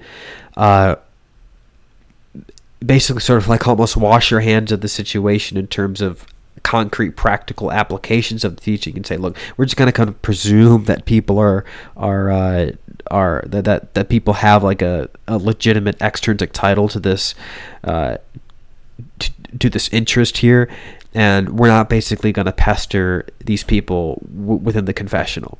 But you can see how this issue is, by its very nature, so complex, so complicated, that it really cannot be conflated, or not conflated, I should say. It really cannot be legitimately compared with the issue of contraception, because contraception, I'm sorry, is not anywhere near as confusing as the issue of usury. I don't care how you want to act as if it is. It just isn't. It's very straightforward, actually. Like it's not at all on that level. But let's continue. But I just wanted to kind of preface that with this sort of explanation here. To be intrinsically wrong. Now, this has quite some time. And of course, anyone knows this today, right? If the church still held to its teaching from Lateran III, right? Having a bank account would be against Catholic teaching, because you get interest payments on your bank accounts, right? And not only this, but all of society couldn't function. Correct. Right? Yes. This isn't I mean, that's just ridiculous. So not even the most staunch defenders of the ultra traditional teaching on usury say that it's wrong to have a bank account. It's bad that the gays can't get married, and so we're just gonna put this small number of people and we're gonna oppress them, and which is fine because everyone else will be fine, right? And that's a horrible argument, but people make that argument, and if you almost can kind of get there if you're in that mindset. But the question around usury isn't like that. The question is can all of civilization exist, right, or not, right? That's the, and really what spurred this on was what really exploded in the transformation. There was lots of theoretical thinking about this during the Middle Ages of when or why or if usury, might not mean, right, that no forms of interest were allowed, but actually under certain circumstances maybe would be, acceptable. There's theories of the time and difficulty of loaning, right? That hey, when I loan you money and I get interest, that's not really me profiteering necessarily, because I have to take on risks that maybe you might not pay. I have administrative costs, things like this, where we can kind of think about this. So there were lots of theories about this in the Middle Ages, but it really was the discovery of the New World that just shattered, the conscience of, Yeah, but all that theorizing is partly what led, what contributed to the magisterium's articulation of the teaching on usury that gave enough nuance to the situation to evade a substantial reversal of the church's teaching. That's what you're not recognizing. The Catholic people, because when the Spaniards discovered the New World, they discovered a lot of gold, and I mean a lot of gold, which is motivating for a lot of sinful behavior that happened over there. But when there's that much at stake, right, people can become very unscrupulous. And obviously that's a whole other discussion that we're not going to talk about. What it does apply to this question is that this influx of gold into Europe caused unimaginable degrees of inflation, right? Something that Europeans had just really never experienced before. The inflation rate, was well into the hundreds of percentages, and it caused absolute economic mayhem and collapse and anarchy inside of Europe. Especially because since it was for the medieval system, we had lots of contracts that were denoted in set monetary values, right? So rent might be one, I don't know what the but 1/16 of an ounce of gold is the rent for this property in perpetuity, right? Well, that's fine if for 200, 300 years you have effectively no inflation. But then if, say, now you suddenly have 300% inflation over, a decade or two, right? If you own that property and those rents, I mean, those things disappear. It's just great. And the chaos was just really just breaking people. And this just realizes that money is not just something that is a store of value that, actually the owning and management and loan of money has a value that's beyond just transfer of goods and services. And that experience with this transformation is what really convicted the conscience of Catholics. That maybe the church teaching isn't right. Maybe we need to re-examine this, because we as human beings, we just didn't get this, right? And you can imagine that in a society that has essentially zero economic growth, that charging interest could really be seen as just pure predatorialness, right? Because there's no way for you to be able to pay that back without just a infinite transfer of wealth from people who have money to people who don't. But if the economy is growing or the money supply is growing, right, this isn't necessarily true. right? Because like I can pay back interest on those loans, but since there's economic growth, well, now that money has more goods to buy. Sure, but these contribute to what circumstances, which do change from age to age, given the different economic situation that we live in, these factors will contribute to what would qualify for someone having a legitimate right to an extrinsic title.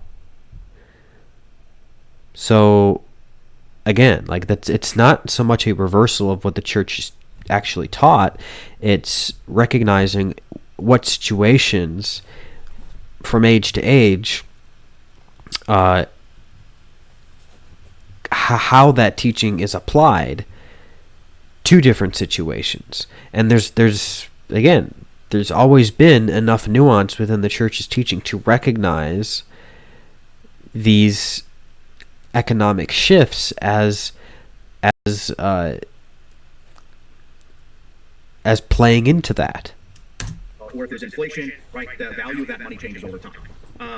And I bring up this issue, and I kind of get stuck on this issue for a little bit, because this is the best analogy to what I believe is happening around sexual ethics, and specifically the issue around contraception. It was understandable of why medieval church, and by the way, this wasn't just Catholics, right? Islam, still tries to hold to a certain version of this. It depends on obviously which Muslims you talk to. Some of them are just like, whatever, and they, I'm not an Islamic, theologian, so I don't know all the examples. I just know in practice, right? There's lots of loopholes where effectively they ignore it. But like, for example, if you're like ISIS, you take this stuff really seriously. No interest payments on loans, right? Like, they're very serious about this stuff. But of course, who wants to live in ISIS's as they should be, honestly. My understanding of how Muslims work with their laws on usury is that they write contracts that essentially say, hey, I'm lending you a whole bunch of money at once, and if you don't pay it back all at once, then you owe me this much extra per month, and they just don't use the word interest, and then it's okay. Yeah. Which is that is interesting. So my dad and my family, they lived in Saudi Arabia for 7 years. Okay. So yeah, there's all kinds of schemes where you can make you can follow the letter of the law and just totally bypass anything. Which, by the way, this is what Catholics did after the discovery of the New World, right? There was lots of schemes of how to get around the usury laws. In fact, Florence, right, and the Renaissance, the creation and renewal of Europe was entirely financed on usury money. All of it. We can kind of skip through a little bit of this here because he's just doing an overview of history. And build roads and invest, or buy fancy things like build cathedrals, right? We had a huge disconnect from the lived experiences of Catholics on the ground, and just a hierarchy that just refused to have the simple humility and honesty of oh yeah, maybe we should look into whether we're right about this. And it's one of those issues again. It's not oh, should we speak English or the Vulgate, or Latin at Mass, right? Obviously that's an important issue, but that's not gonna cause society to stop functioning. Now, maybe if the church was if you're Catholic, you can only speak Latin. That'd be a problem. Right? Maybe that might be close to a talk. But this issue around usury really just caused all Catholics to go into one of two categories. One, eventually they leave the church because they're this is just untenable. We just can't function. And those Catholics also include princes, right? Not just lay people, right? It includes princes. And by the way, the popes in recent memory still are condemning usury. Pope Francis has still condemned usury. Pope John Paul II called it a scourge of our times. Pope Benedict XVI likewise had negative things to say about usury. So it's not as if the church has stopped talking about that issue. It's not as if the church has started to promote usury or support usury. Of course not. But the concept of where the moral malice is in the act of usury. In other words, what specifically makes an act usurious? Yes, that is an issue that has been subject to theological refinement and development over time. But I think I've been able to show that there has been this internal coherence, this internal consistency, and it still applies today. It still absolutely applies today. To the letter of what's taught in Vix Prevenit. And I'll read that again. Vix Prevenit says, and I'll say it again, the sin rests on the fact that sometimes the creditor desires more than he has given. Therefore, he contends some gain is owed to him beyond that which he loaned. Excluding, of course, the right to extrinsic titles that are specifically having to do with accounting for real loss. And if that is accounted for, then excluding those things, expecting anything beyond the principle is usurious and is wrong, and the church still teaches that. And so there really is no substantial reversal here. Generals, kings, people who have money and they need to make the world happen. Otherwise, an enemy army might come in and kill them all because they're not able to properly finance and run their society. Right? This is really deep stuff. So a lot of them, it's do you leave? There's also a difference between loan on part of individuals and loans on parts of governments and states.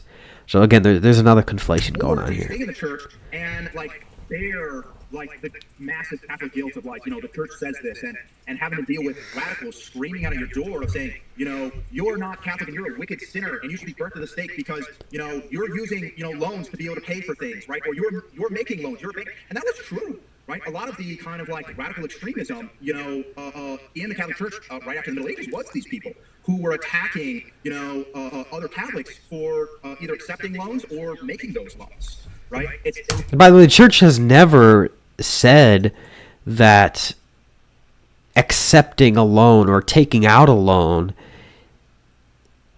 is usurious, because the sin of usury is always rests in the action of the lender, not in the borrower. So if you personally, for example, have credit card debt, you are not culpable for that usurious exchange. It's the lender that is culpable for it. You are essentially the victim of you are essentially being robbed in that sense, and the victim is never the one to blame. So I can't think of a single medieval moral theologian who argued that those who argued that borrowers were necessarily culpable for usurious transactions. Classic attack, right? The papacy is totally corrupt, right? They've abandoned the teachings, right, of the Catholic Church. And it's this stuff sounds really familiar. Sounds really, really familiar, right? And the reason the church changed is this civilization-wide transition in wow, you know what? We never thought about the world in a world where you could have increasing money supply, where you could have an increasing economic growth sustained over long periods of time. We just never imagined that. So, and like I said, I'm not here to give a comprehensive articulation of where exactly the mind of the church is at on the question of usury. It is a very complex and difficult question. I mean, it's why the church did relax her disciplines for penitence, for penitential manuals. I mean, those disciplinary expectations with respect to usury were relaxed because of how complicated the contracts got, and the church is not in the business of pontificating on things about which she has no expertise. And so she can lay out some very broad moral principles. She can say again, she can publish Vix Prevenit, which gives you the moral principle and carves out whatever exceptional circumstances, she carves out in that encyclical Pope Benedict XIV. He carves out whatever extrinsic circumstances may allow for interest that is parallel to the intrinsic nature of the loan, but beyond those broad strokes principles, I mean, she's not going to necessarily get into the weeds. Now, that issue of usury is so intrinsically complex that it requires, therefore, a pretty broad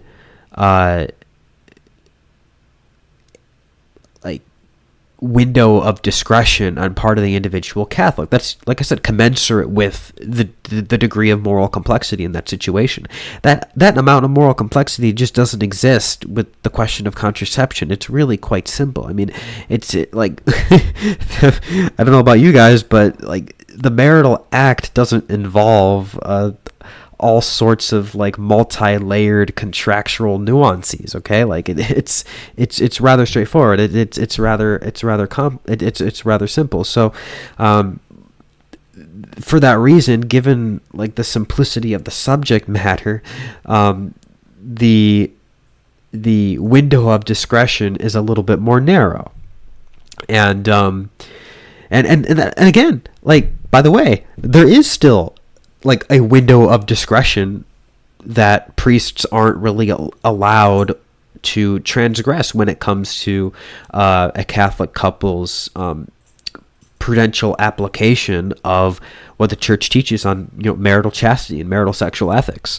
The church will provide some broad strokes, moral theological principles, like no use of artificial contraception, like not like condemning the practice of conjugal onanism, like an absolute condemnation of abortion, or sodomy, but in terms of like outside of those broad things, like priests are generally encouraged or discouraged rather from probing into like the more specific marital activities that a couple is engaged in. So long as they're avoiding these more broad sinful practices. And so there is a certain degree of discretion that the church allows for. And that discretion, that window of discretion is a little bit broader than maybe it was hundreds of years ago, because yes, the church's teaching on marital sexuality has developed, ever so slightly over the course of the last 1,000 years. You've had a more, I guess you could say, careful theological meditation on the ends of marriage, on the procreative and the unitive ends of marriage. Those, like the church's theological articulation of those things, took on greater and greater and greater refinement, and there is more of an emphasis placed on the legitimacy of the unitive role, and how on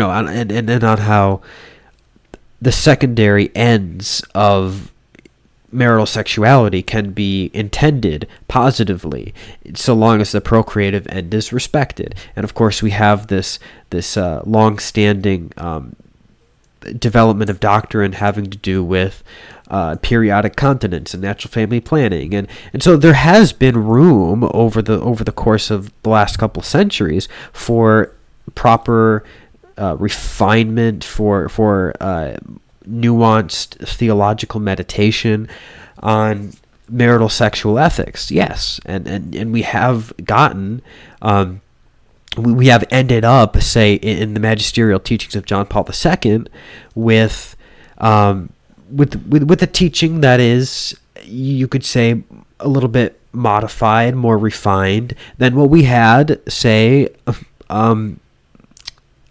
in I don't know, the 1250s. Okay, like, yes, we can chart that out, but what you will not find, you do not find any substantial reversal in that development of doctrine. You simply do not find that, and it's a lot easier to establish that in the case of marital sexual ethics than it is in the case of usury. But in both cases, you have development, you have an unfolding of implications that arise from the substantial, or from the substance of the teaching, that bring about greater refinement more precise theological expressions, but you do not have in any case here a substantial reversal, and I stick to that claim. So we never thought, like, well, how would the moral system of money, like, address that issue? And, unfortunately, this took a long, long, long time, and it just ratcheted people's conscience. And some people just kind of bury their heads in the sand, just like, la, la, la, like, whatever. I don't know, maybe the church teaches that, maybe it doesn't. I'm not really interested in finding out the details of it, right? Because, like, I don't want to know the answer, right? And that's very kind of like true to today. So that's just like a little bit of, this example too. And it's not just on the usury issue. The church has had changes on its official moral teaching on lots of issues, including slavery, including religious liberty, on abortion. Yeah, I want to talk about these things. So on the issue of slavery, it's totally absurd to say that the church was totally fine with slavery up until Leo XIII's encyclical In Plurimis. Like that's the line that you hear. Like that's just so slanderous to the popes of the past. First of all, like the popes did while the slave trade was happening. The popes had issued out various bulls and teaching documents that did explicitly condemn like the slave trade itself. And yes, there are nuances there, and I'll talk about those in a minute. But to say that the popes were not condemning slavery as it was happening, as the slave trade was unfolding, is just absurd. I mean, it's to slander the papacy. Let me give you some examples of that. Just let me pull this up.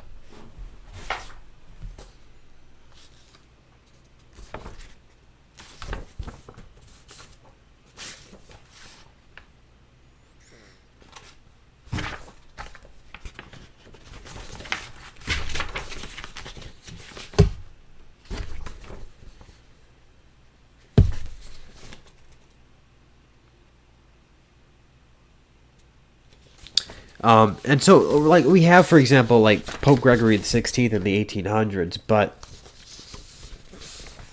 we have, like I said, as the slave trade was actually happening,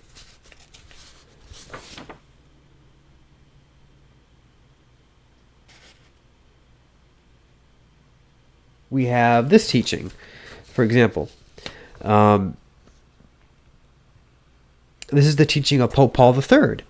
In 1537, he says, "And since mankind, according to the witness of the sacred scriptures, was created for eternal life and happiness, and since no one is able to attain this eternal life and happiness except through faith in our Lord Jesus Christ, it is necessary to confess that man is of such a nature and condition that he is capable to receive the faith of Christ, and that everyone who possesses human nature is apt for receiving such faith. Therefore, the truth himself, who can neither deceive nor be deceived, when destined, when he destined the preachers of the faith to the office of preaching, is known to have said, 'Going, make disciples of all nations.' All, he said, without any exception, since all are capable of the discipline of the faith." And then he says, "Seeing this and envying it, the enemy of the human race, who always opposes who always opposes all good men, so that the race may perish, has thought up a way, unheard of before now, by which he might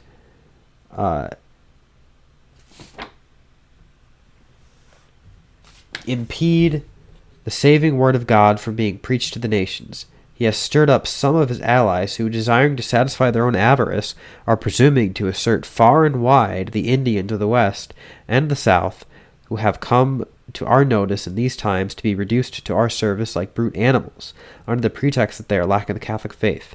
And they reduce them to slavery, treating them with afflictions they would scarcely use with brute animals." And then he says, "Therefore we... noting that the Indians themselves indeed are true men, are not only capable of the Christian faith, but as has been known to us, promptly hasten to the faith, and wishing to provide suitable remedies for them by our apostolic authority, decree and declare by these present letters that these same Indians and all other peoples, even though they be outside the faith, who shall hereafter come to the knowledge of Christians, have not been deprived, or should not be deprived, of their liberty or of their possessions. Rather, they are to be able to use and enjoy this liberty and this ownership of property freely and illicitly, and are not to be reduced to slavery, etc. So it's very clear that the popes, and it's not just him, it's also Pope Eugene IV before him, did explicitly condemn the slave trade as it was happening. The only document that they could really point to is Pope Nicholas V's Dum Diversas. But the problem is, Dum Diversas said explicitly, so what Dum Diversas said was that it acknowledged that the Saracens could be put under this concept of perpetual servitude.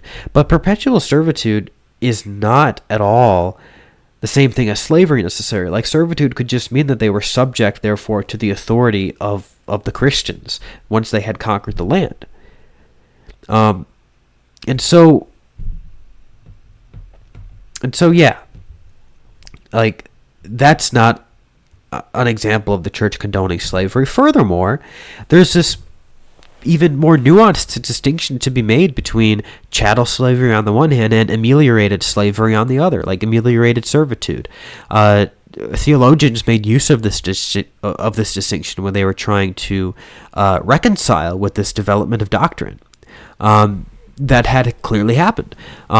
Chattel slavery, which is this concept of absolute ownership of the person, that had always been consistently and unhesitatingly and unequivocally condemned by the church and by the popes. But this other notion of having a right to the labor of somebody while respecting their right to possessions and their right to a family, etc., in other words, their basic autonomy, that is something that, yes, there's some justification for it. But I mean, I'm even sympathetic to someone like Noam Chomsky, even some Marxist theories about how radically different really is that from the current wagey life that we have now in this day and age, the sort of wagey lifestyle that is imposed on most people, and it's not to say that of course a Marxist will look at that and then they'll say that, well, we have to basically therefore completely dismantle the entire economic system. I don't say that. I mean, I think that there's a place for that. There's a in the natural hierarchy of mankind, that's always going, that is a human universal, that is an immutable factor of human civilization and human society. And how radically different is the current manifestation of that, in the form of wages? How radically different is that from the more, I said, ameliorated servitude forms of quote unquote slavery that you had in the ancient world? I mean, it's really not all that much different. And for that reason, I think that on the basis of that distinction, we can say very clearly and very cogently and straightforwardly that the church unequivocally condemns slavery, understood in the sense of the chattel slavery, which is what made its way into the condemnation Gaudium et Spes. And by the way, that condemnation, the way that we know that when it uses the term slavery, it's not necessarily referring to all instances of involuntary servitude. It also uses the phrase deportation in terms of one of those things that is per se contrary to the gospel. But obviously, Gaudium et Spes is not saying that you can't deport a criminal alien. It's saying that a citizen cannot be forcibly removed from his own residence, right? His own country of residence. So that constitutes a grave injustice, and we recognize that, right? We all recognize that. So, and so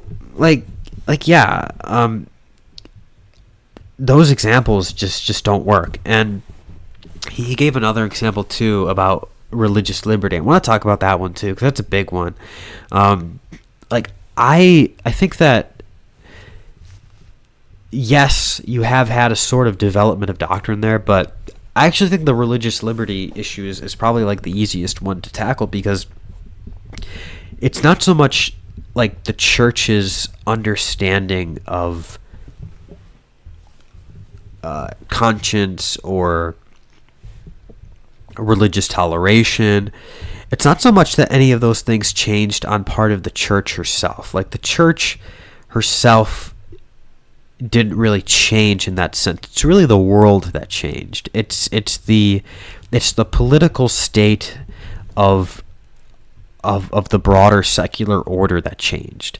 And when the secular order changes, the church's disposition towards the secular order has to change, in order to reflect the current dynamic. And that dynamic is essentially that, like, there's no longer this mutually agreed upon union between church and state that had been the case before. And once that happens, once you have that rupture between the church and the state, between the spiritual and the temporal order of things, then we have to ask this question, okay? Like, who really had the power in the beginning to coerce in matters of religion? Was it the state or was it the church? And what Dignitatis Humanae implicitly is going to recognize is that power really belongs to the church over the baptized. And that what that means by implication is that the state, therefore, like the temporal order, the secular arm, has no intrinsic authority to coerce in matters pertaining to the supernatural, because it is a purely natural institution. It would kind of be quasi-Pelagian in a certain way to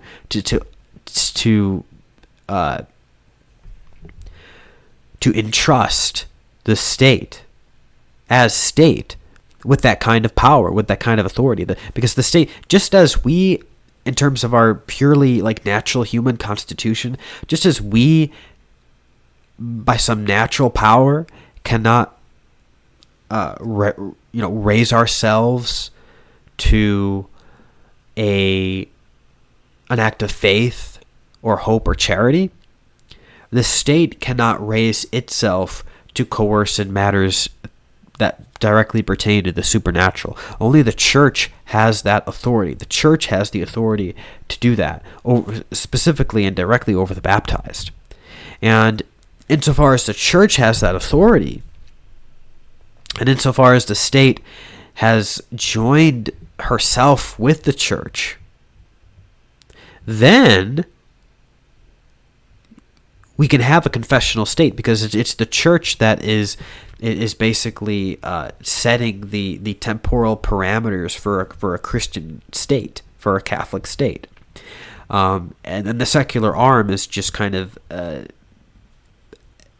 executing the directives of the church.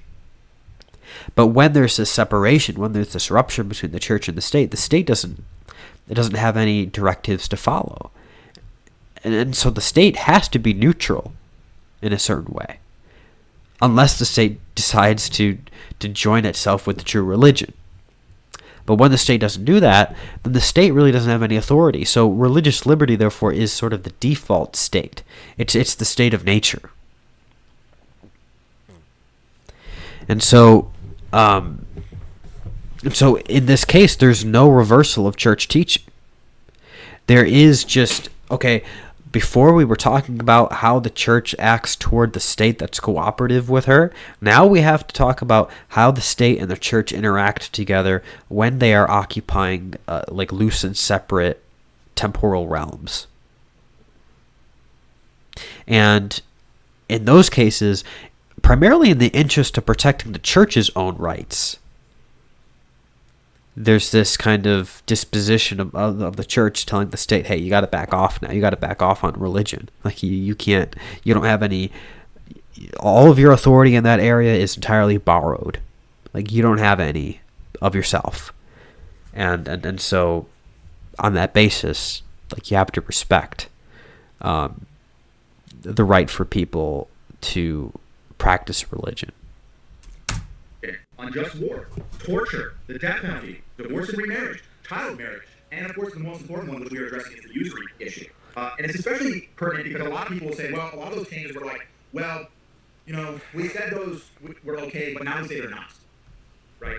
So it's that kind of like negative, right? Like Peter's keys combines, right? But like none of those are like loosening, right? Those aren't good examples of loosening. The user is a loosening, right? It says this is clearly immoral. This is, if you believe in this, you should be treated as a heretic. Interesting enough, they don't say that you are a heretic. This is again part of like this why it's not infallible teaching. But like you should be treated as if you're a heretic, which is bad. Yes. Like eternal damnation, fire, hell. I just did a whole video on how heretics and apostates were treated historically, so they were not treated kindly. We used to have a sacramental of practice where we would use the material world to help reflect the fires to come in the next world that the heretics would be edged through. Yes. Yep. I sure do. Yep. But again, that's even a change. Like that's a radical transformation, a total reversal on the church teaching, right? The church councils from the Middle Ages are very clear that heretics and schismatics and apostates deserve the death penalty. And Vatican II changed all of that, totally inverse. Where now the freedom to be able to follow your conscience is a matter of human dignity, right? Again, though, when we're talking about punishment for heretics, I mean, look, specifically, heresy is a crime that only like a Christian, like a baptized Christian, can commit. Like that's what heresy is. Like heresy, you can only commit heresy if you are a baptized Christian, and if you're baptized, you're under the jurisdiction of the church. And if the church and the state are lockstep, then the church can impose her own canonical penalties with the help of the secular arm. The secular arm can help her do that, actually. And so, yes, the Vatican II's tone certainly doesn't give the impression that she's still behind the, like, per se legitimacy of those past practices. But, I mean, like, if I'm going to accept what Ratzinger says in Dona Veritatis, that the church can't be habitually mistaken in her prudential judgments, then I kind of have to accept that, like, when the church executed heretics for hundreds and hundreds and hundreds of years, that wasn't an erroneous prudential practice. Like, I'm sorry, I have to accept that. I have to believe in that. I'm sort of bound to believe in that. And you are too if you're a Catholic, right? Like, so this is not to say that it constituted like the best pastoral practice, but it's intrinsic legitimacy. Like, you can't really get around it. But again, that's that kind of like, well, we said that was bad, but like it's okay now, right? And again, it's like these are things where like these aren't like controversial things, right? But when you talk to the experience of I mean, yeah, Cozy Dissonant, you're right. I mean, it wasn't people just for believing in heresy. The church never cared. I mean, the church cared for the sake of the immortal soul, but the church wasn't so much interested with what somebody just personally believed. It was with, I mean, it's kind of similar to how states will consider like the execution of somebody for treason as sort of an act of legitimate self-defense in that sense, because the very legitimacy of the state is undermined when you have a proliferation of treason brewing in the country. So and heresy is like that. Heresy undermines the legitimacy of the confessional state, and so you have to expunge that threat. Catholics, right? Like, we are constantly bombarded by every second of the day that we're like, well, none, right? These are unchangeable. The church has never changed its teaching on slavery. You can go Google it, right? And like 89% of the articles are going to tell you, yeah, the church never changed its teaching on slavery. It did. I have a whole video on the church on slavery as well, and I did. Yeah, I watched that one of yours. It's like, tough. It's tough to say the church didn't change it. It's not maybe. It's duh. Yeah. And I quoted for you the catechism. And as I proved, the church did not substantially reverse her teaching on slavery. Where it clearly says that all forms of slavery are wrong. And of course, like, that's the change of teaching. And here's the thing, like, this is the eternal sin of Catholics. Like, we are so prideful, right? It's the sin of Judah. It's the sin of St. Peter, right? Like, we're the biggest and the best. We're the smartest and the most powerful. And so we never have to apologize. We never have to listen to anyone. And we never have to be humble. And we're never wrong. And, like, this is a sin that we constantly commit all the time. And it's like, like it is there's many times in the church history where, the grace of God, and it is the grace of God, it is not the grace of men, it's not human beings who have gotten through the crises of the church. And just a reminder, if you'd like to support the stream or ask a question or comment, you can send that at powerchat.live/classicaltheist. Because, like, even today, like, when the church is finally able to get through this transitional process, like, it's not going to be because, like, wow, like, Catholic popes and priests, they're just, like, so holy and humble and wise, and they, like, led the Catholic people through. Like, no, if it was up to them, we would all turn into Christ. Because it suits their ego. It suits their ego. And the rest, because, like, and I think, like, a lot of people, like, don't have good analogies in this life, where they're like, how can you be a part of a society that is, like, so not willing to be like, hey, I'm sorry, you're wrong. Yeah. Like, our bad. Like, well, the problem is, like, this goes against the very teaching of Jesus, right? Because it's Jesus who says, he who hears you hears me. Like, that's what Jesus says. It's not about our own pride. It's not about our own ego. It's about staying faithful to the words of Jesus. And Jesus says that he will not let his church go astray. Jesus says the gates of hell will not prevail against the church. So this is about loving Jesus. It's not about, like, our own ego. If it were about, like, my track record of being correct all the time, I mean, I'd be like, okay, fine, but it's not my track record. It's Jesus's track record. It's the Holy Spirit's track record. And then the question is, do you have supernatural faith in the divine institution of the church? Clearly, this guy doesn't. Clearly, he believes that the church is fundamentally a natural institution on some level, because he thinks that it can all be wrong. Like, the church collectively, as a body, as a unit, can foundationally be wrong on key points of moral doctrine, maybe key points of speculative doctrine. I don't know exactly, because I think he even says he's a nominalist. I mean, to square that circle for me. But in terms of being a Catholic, but no, I mean, this guy is fundamentally, like, dispositionally, intellectually, spiritually, he's totally at odds with the church's self-image, with the church's concept of herself.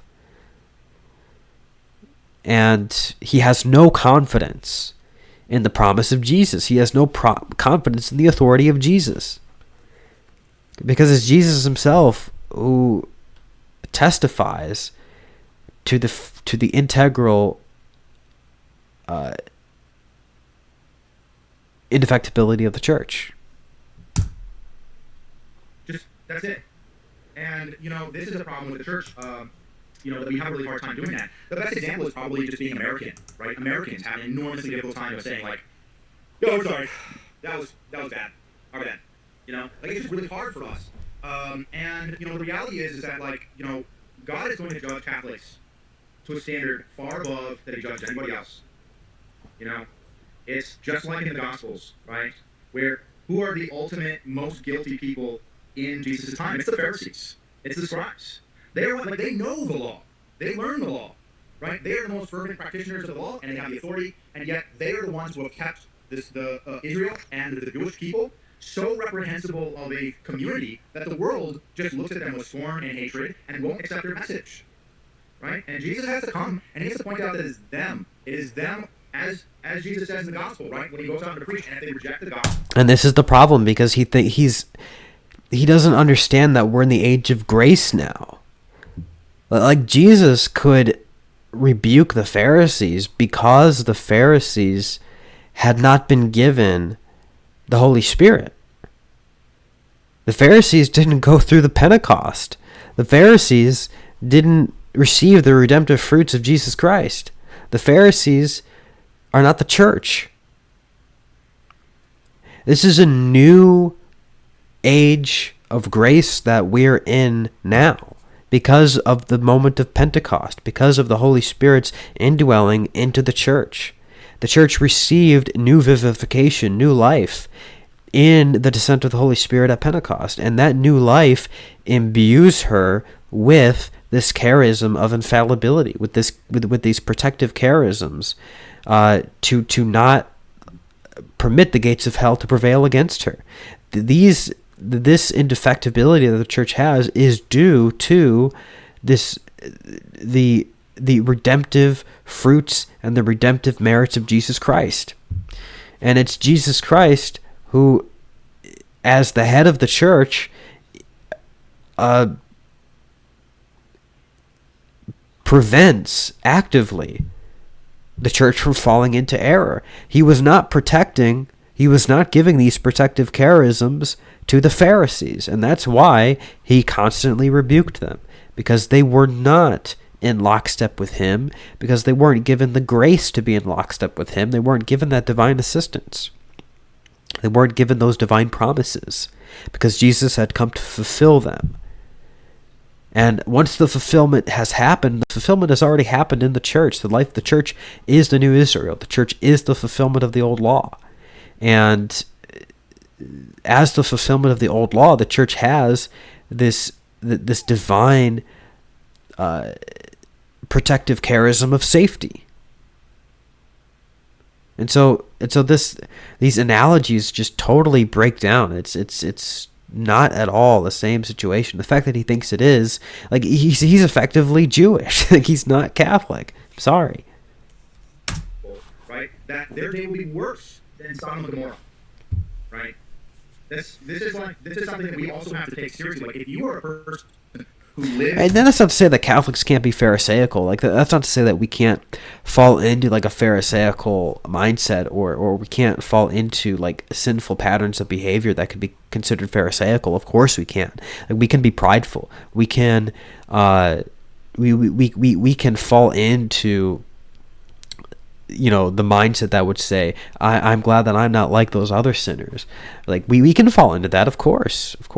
Like, these are patterns of sin that we can fall into, but it cannot be attributed to the church herself in her divine element.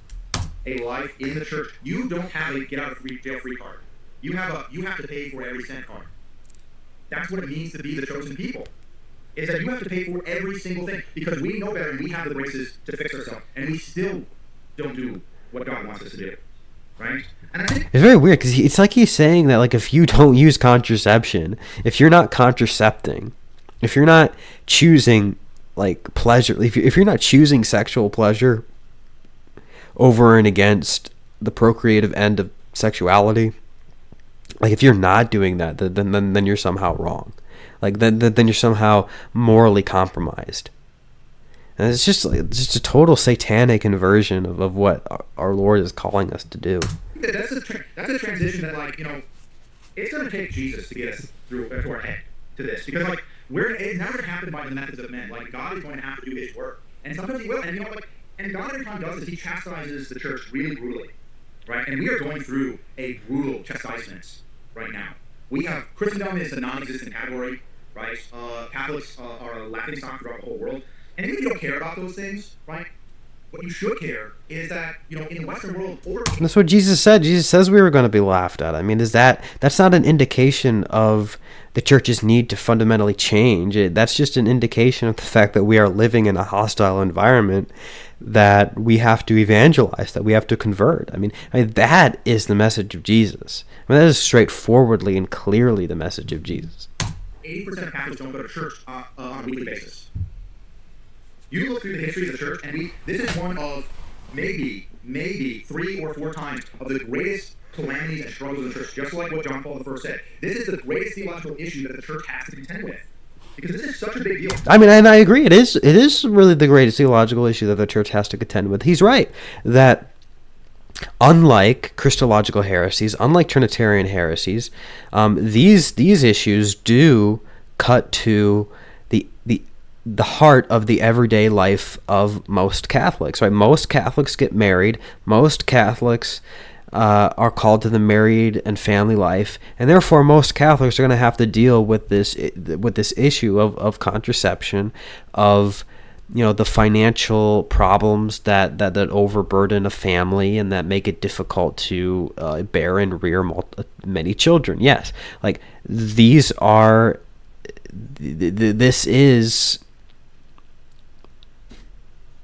in many ways, like the issue of our time, but the question is, are you going to approach that from the standpoint of the world? Or are you going to approach that from the standpoint of Christian restraint, Christian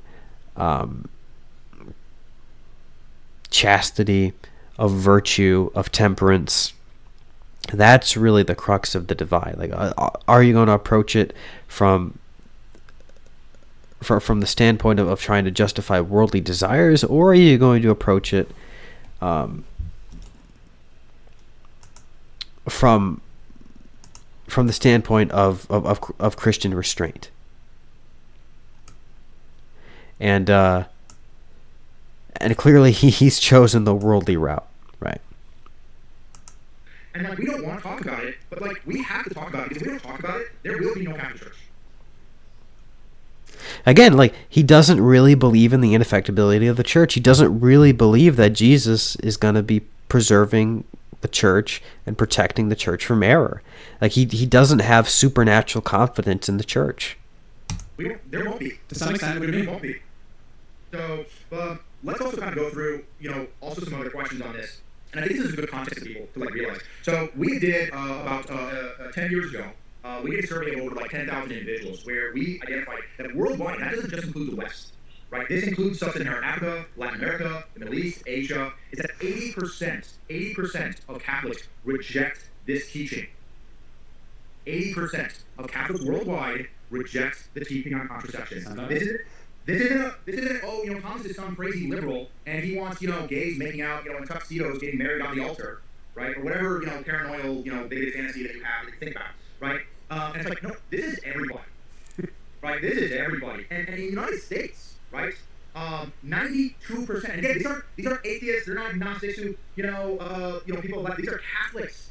And in the United States, it's 92% of Catholics affirm that contraceptive usage is morally acceptable. Even less say that it's not acceptable. I mean, it's no different than when all the apostles, or rather not all the apostles, but when all the disciples, or at least many of the disciples, fled when Jesus taught the real presence of his body and blood in the Eucharist in John 6 and at Capernaum.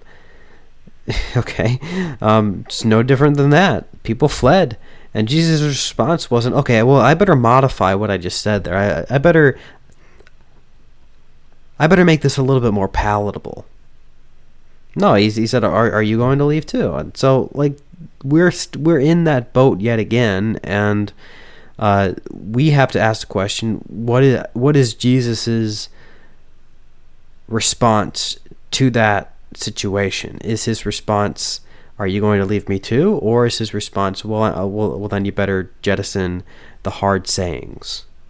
And as Jesus's will is unchangeable, I think we know what he would say. Conservative Catholics say that the usage of contraception is morally acceptable in the United States. That is not a trivial number. What's a conservative Catholic here, though? So what's a conservative Catholic with regard to 88% of conservative Catholics in the United States? So get the poll is self-identified. The poll asks you can liberal or conservative. That surprises me. If you identify as conservative, you have an 88% chance that you also say that the use of contraception is morally acceptable. That surprises me. It does it. Go to any parish. I grew up abnormally, so I know. That honestly surprises me too. I mean, that's pretty sad. I mean, it doesn't really surprise me all that much, I guess. I mean, if you think about like the caliber of like typical, like the moral caliber of the typical American conservative, I mean, I guess it's not all that surprising. But among those who would identify themselves as Catholics, I mean, I guess it is a little bit of a shocker there. This is why trans exists, because they go to your normal Novus Ordo church, and like there's maybe one family that has maybe 4 kids. I don't think that's happening, folks. Right. Biology 101. They're not all being celibate all the time. They're not doing NFP, folks. And by the way, we actually have the statistics for that. NFP doesn't so, work. in the United... I mean, it does work. I mean, if you do it properly, like it does, quote unquote, work. But you also have to have an openness to the will of God, to the providence of God, and if there's not that openness, then you are closing off from the marital act an essential component to it, which is this procreative dimension. The church has always allowed for things like periodic continence, but that can only be done with the openness, with a disposition of openness towards what the Lord might do. And if that openness is not there, then you're really closing yourself off to the grace of the sacrament. United States, and again, these are Catholics. 98% of women who are sexually active and are trying to prevent pregnancy don't use NFP. That's 2%. 2% that do use it. And it's a full 25% of women using NFP to avoid getting pregnant will get pregnant within 12 months. 25%. That is an abysmal rate. That is awful. Well, how do you think I'm the oldest of eight? Yeah, there you go. I think that's quite a normal story at my chapel growing up. I mean, why is that a bad thing? I think this is just are they antinatalists? I mean, I'm only one of four. I don't know how. I'm not thinking about it, but it was quite normal. My cousins lived in my other. There were 7 of them. There were plenty of families at my chapel with 10 plus kids. So. Well, and the thing is, prior to the demographic transition, right, that started with the Industrial Revolution and the development of sanitation, decreased death rates, and the whole process we're going through. But prior to the transition, the average fertility rate of women who had children were 8.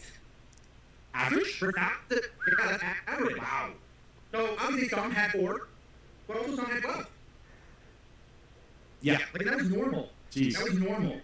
Right? And this is the kind of thing that we are so removed from the demographic transition that it's hard for us to even imagine a world that was not like this.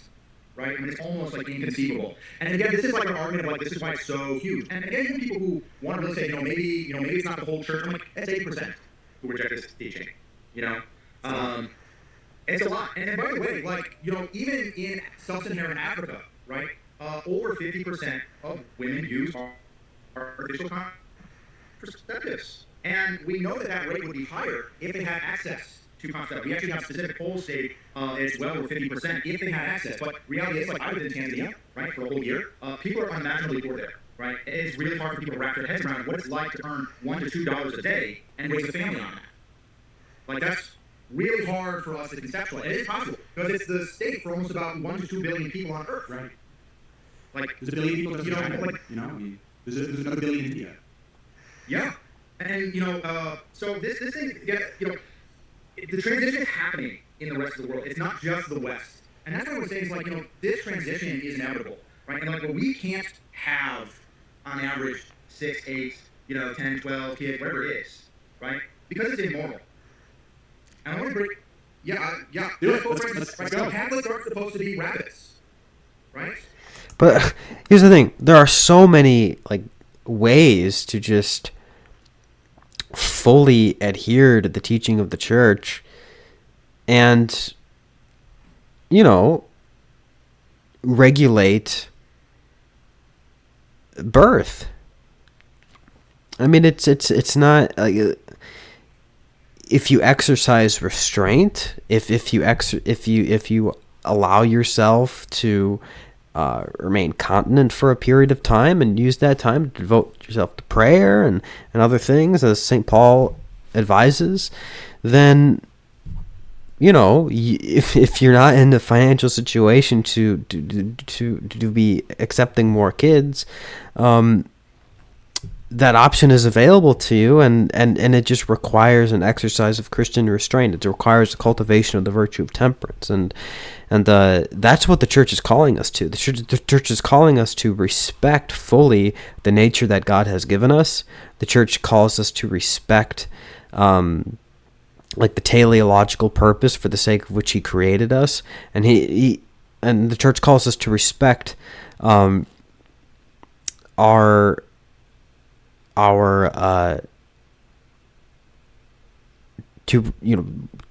respect the sexual ends, the sexual teleology that God had imbued in human nature to reflect His own glory.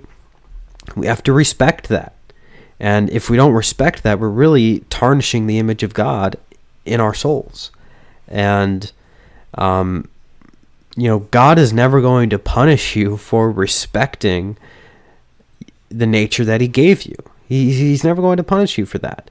There may be hardship, there may be difficulties, there may be trials, but those trials should never be those trials, those difficulties, those tribulations are not excuses to violate the moral law. And this is something that, like, I think a lot of people believe that, like, well, if we just abandon the teaching on contraception, we're getting into licentiousness, immorality, laziness, lack of moral accountability. I want to make the argument that contraceptives have given every single man and woman the moral obligation to be able to choose when and where to bring life in the world, which is the most important act that any human being will do. You can still do that, though. You can still do that through exercising restraint, through exercising moral restraint. It just requires an additional layer of temperance to do that. It requires more self-control. And if you're totally unable to do that, well, then you have to face the consequences of your inability to follow through with the kind of restraint that would be required to regulate or space births in that way. But just because it's difficult doesn't mean you have permission to contravene the will of God. Do is to create another soul. You will be ultimately responsible if you do that wrong. And this is something that, like, God has given us. Because, he really has, ironically, I mean, he's coming from a progressive standpoint, but he really has very low confidence in human beings. He's kind of an anti-humanist in this kind of way, where he has no confidence in our ability to cooperate with the life of grace. So again, he really is coming at this from a naturalist point of view, from a naturalist perspective. No confidence in the supernatural indefectibility of the church. No confidence in our ability to cooperate with grace, and no confidence in our ability to practice Christian self-restraint and regulating births. Like, he has no confidence in our ability to cooperate with divine grace and to be responsible. And I wish that he would, that they would have even like a little bit of the kind of confidence in human nature that God has. I'm saying this is a time and place where you need to exercise this. Right? We don't think that God would look the other way as if, we use nuclear weapons as a primary means to conduct warfare. And like, well, we want to, like, if we destroy the entire planet, and send us all back to the Stone Age, that's fine, because, like, we just believe that we're okay to use them. Right? Like, we have real moral obligations to the souls that we bring into this world. And contraception, and I think this is part of why people are so uncomfortable with contraceptives, is because they realize, like, oh, I am responsible. I can't just blame it on, well, God wanted us to have another one. Like, as if it is some sort of natural phenomenon that happens like the weather. Yeah. Right? Like, so that, I think, is also important. The other thing, too, is, like, a big issue that we have is that, when we look at the question about, is contraception morally acceptable or not, we often use, like, a lot of people say, like, talk about issues of theology of the body. Right? This is something to bring up, right? And this kind of connects to the theological argument, too. I have questions teed up for you, and I have some questions about this. You might be anticipating them, so go right ahead. Yeah, so, first and foremost, if you examine only the body of the male, I'm going to be totally honest, it's actually really hard to think that the unitive and appropriate aspect of sex are and can or should be separated. It's kind of hard. But mankind isn't men. I know, right? God created them male and female. I know. We got to talk about women, right? And the reality is that the female body has been teaching us this whole time that the unitive and appropriate end of sex should be separate. And that they have separate purposes, and that not every instance should be in fulfillment of those ends. And by the way, we also don't, you kind of brought the theological argument, like, well, we don't make this argument with anything else. We actually do make this argument with almost everything. What we don't do is to say that, like, in order to achieve these ends, every single instance must have this. So, for example, if I have a business, right, is it immoral for me to go out and, like, get a loan to, like, I don't know, like buy some vehicles or some equipment so I can go and like, construct houses or something. Well, if we use that same form of moral logic, the answer would be yes, it would be wrong.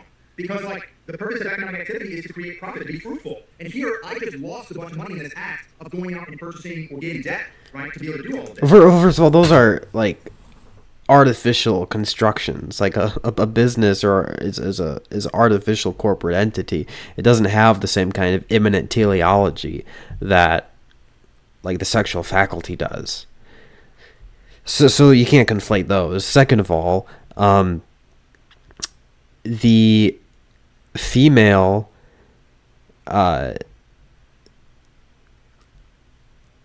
is like the female's sexuality is unintelligible apart from the male sexuality, and both climaxes are just unintelligible without reference to the sexual act or to the marital act. That's why they exist, is to foster the full and complete conjugal act. So if climax in either the man or the woman is going to happen, it has to be within the context of the marital act, and specifically with the male, the male's climax is of itself ordered toward directly the procreative end, and so to actively frustrate that, to prevent that, to make use of it and then add the countermeasure to prevent that is thwarting the natural law. It's thwarting the immanent teleological order of the sexual act that God had imbued in us. Of course, we don't think that way because, right, yes, sometimes a certain act might not specifically fulfill the final end because, like, we can plan, right? We can plan. All right, so I think I only got about 15 or so minutes of this. So if you have any other questions or comments, or if you just want to support the stream, help support what I'm doing, you can send that at powerchat.live/classicaltheist, and I'll get those at the end of this, and then I'll probably continue this some other time, but I'll keep going for about like 15-20 minutes. To the future, like God gave us a soul and an intellect to be like, hey, don't be like the animals who don't think about the future and plan to the ultimate ends. Do that. That's what makes us human. Right? And so, yes, I am going to make a big investment. I'm going to lose a lot of money, trying to start a business. And by the way, I also might fail at my business. I don't know if you know this, but most businesses fail. Right? There's a good chance I'm going to spend all this money and time, and the fruitfulness of that is going to be, like, super negative. And yet we see that as a virtue to, like, do that because, like, man's supposed to be productive. Right? Like, this is an end of economic activities to create profits, to create fruit. Right? And so this is something that, like, we take that... Again, like, these are artificial activities. Like, these are not, like, this is not... We're not speaking of immanent teleology here. We're not speaking of natural teleology. We're talking here of artificial teleology. So, of course, when you have an artificial construct, it is our right to interfere with that as we see fit. But natural teleology, immanent teleology, is divinely given, and so we have to respect what is God's that is given to us. In all other moral circumstances, but we don't take it in sex and sexuality. Somehow we suspend all these laws. And by the way, we used to do this with money. We used to believe that money, right, was a sterile thing, right, and to force it to be like making money for money was unnatural, right, and it separated the end of money, which is to be able to buy and purchase goods, not to be able to make profit. Yeah, but the thing is with that is, like, okay, I'm not necessarily going to make the point that money is not sterile. I mean, I know there are Catholic economists like distributists who make the claim that it still is. But clearly we can understand that it makes a little bit more sense to see how the nature of money can change. Money is an artificial creation. Or at least there's an artificial element to money, to where that doesn't exist with respect to the sexual faculty. That's of our nature. That is immutably stamped. That is divinely instituted, divinely ordained, within our very nature. and that is not subject to artificial modifications or artificial changes in a way that use of money is. And so you can't really draw that connection. And so the usage of money would seem as like a contraception of economic activity, right? Like I want the benefits of economic growth, but I don't want to have to actually go and work. I just want to be alone and then I create money and I get it myself. And so it's that I'm just going to get all of the goods of the active economic activity without having to add anything. It's the same kind of argument we used to make about usury. The same thing too with this kind of naturalistic thing. That's another thing like, well, we can only use artificial versus non-artificial contraceptives. This is just a naturalistic fallacy. Yes. And I just need to be really honest about this. Yes. Right?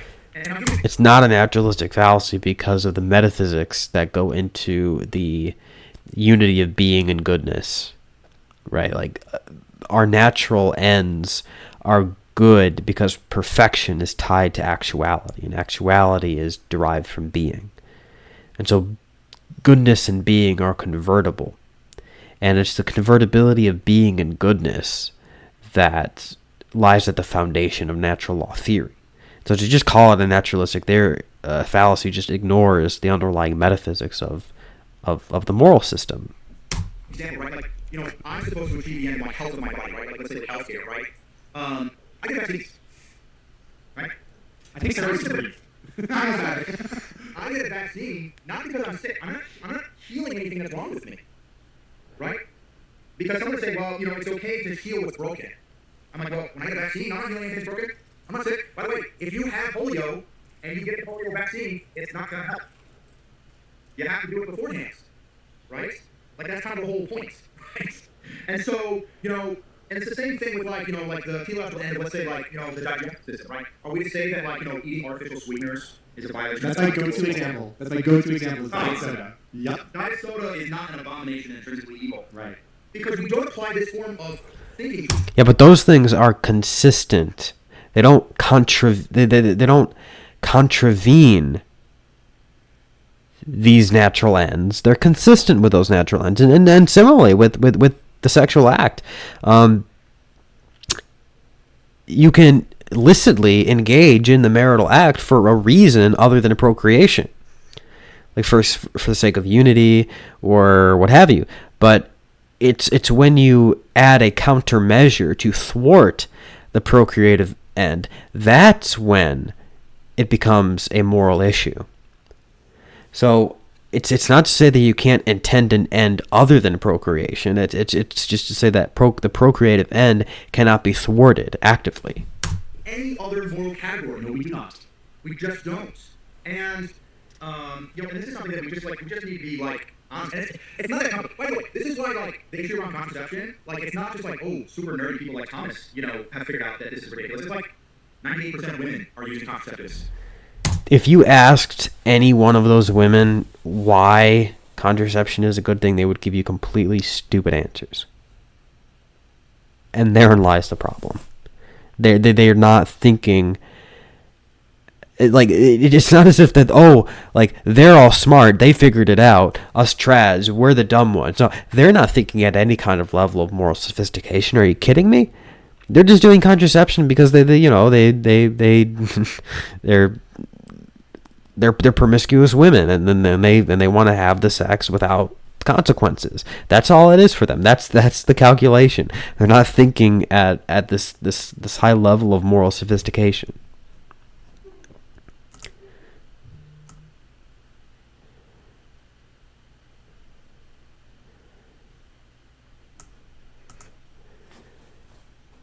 They figured it out all on their own because they have a conscience. It is something just duh.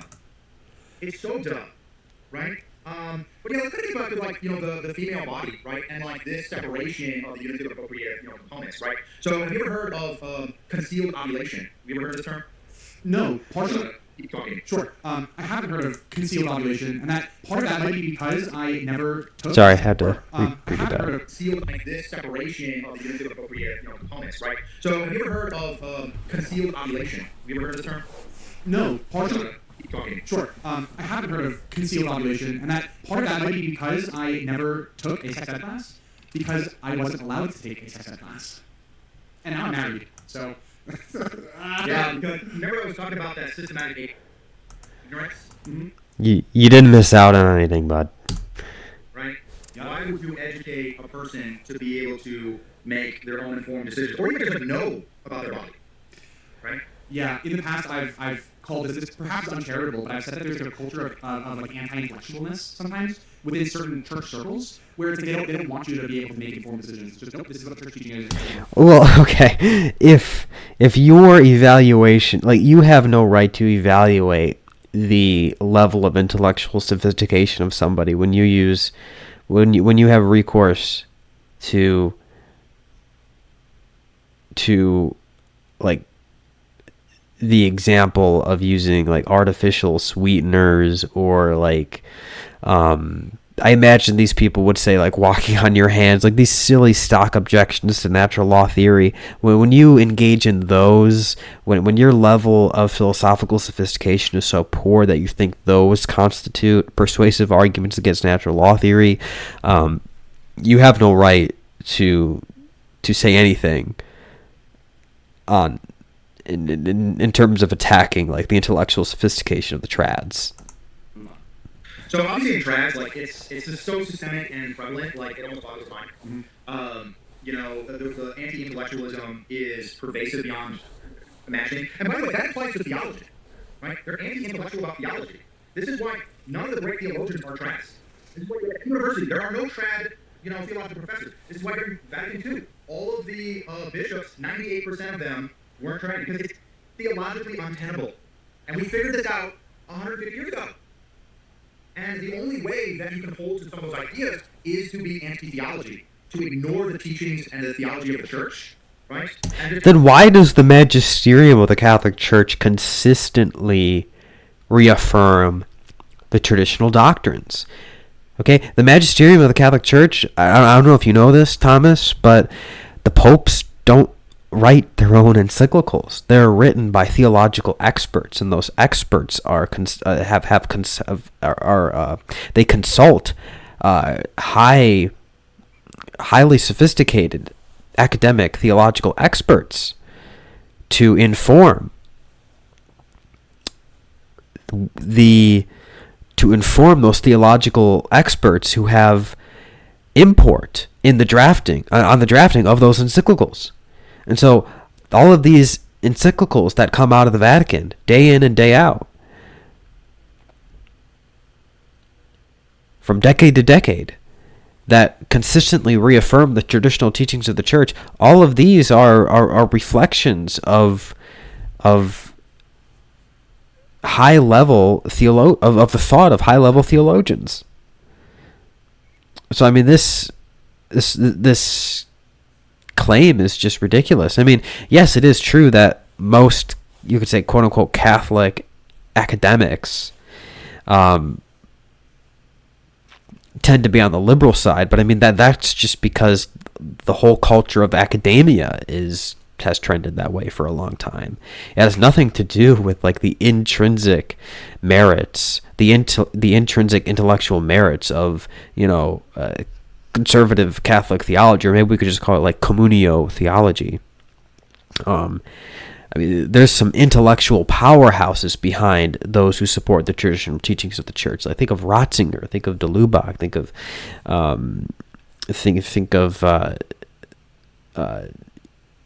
William May, think of John C. Ford, Germain Grisez, all these, like even like Hans von Balthasar, the whole communio school that came out of Vatican II, very supportive of the church's of the traditional moral teachings of the church, and yet very much they all maintained a very high level of intellectual rigor. So it's just not fair. Just promulgate this is kind of how I feel. You know what I mean? Like, I got really good vibes that if you receive the Eucharist on hand, that's probably a moral sin.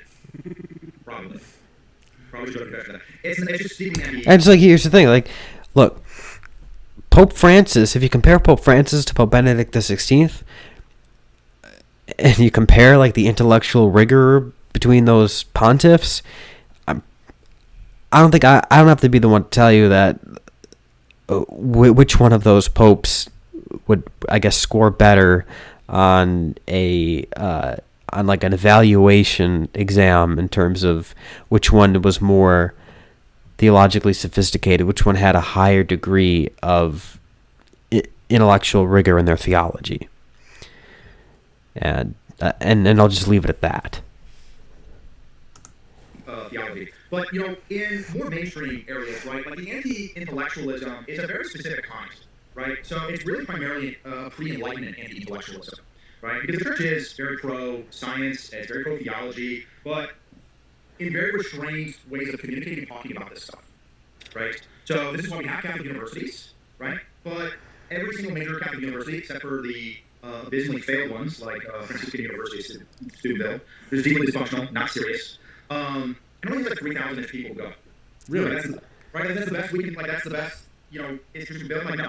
So in order to be able to achieve that, right, like, you had the Land of Lake statement, where all the Catholic, or the English-speaking world, all the universities who signed on to that, said that we're going to remove the authority of the bishops from being able to choose or remove faculty. And so this is why you have Notre Dame, which is in the top, 20 universities in the United States, because, the bishop doesn't have any authority over the university. Because the hierarchy can't manage an intellectual institution. They are radically untrustworthy. And, that's a... All you're really saying is that they're radically untrustworthy in terms of upholding the intellectual standards that are set by the world. But we cannot conflate intellectual standards that are set by the world and that are set by the secular powers that be with high intellectual standards. Those are not the same things. So yes, it's true that Notre Dame is more successful in many ways because it has thrown off its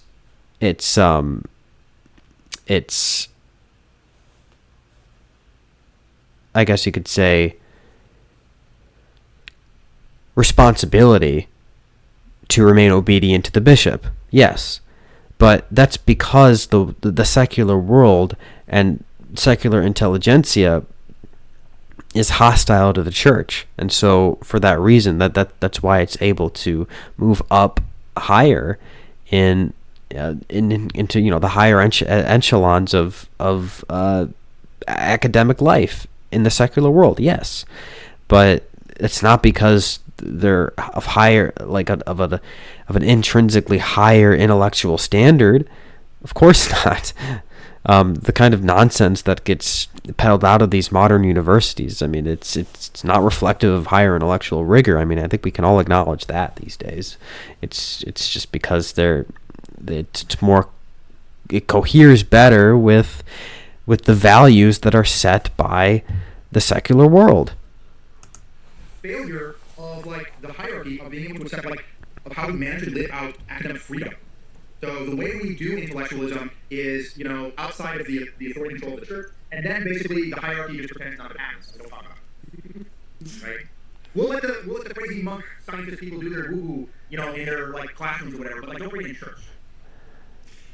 It's so funny. I say a lot of people that's how they did in the French monarchy. Yeah. The monarch was I don't care what kind of enlightenment woo-woo stuff you do at university.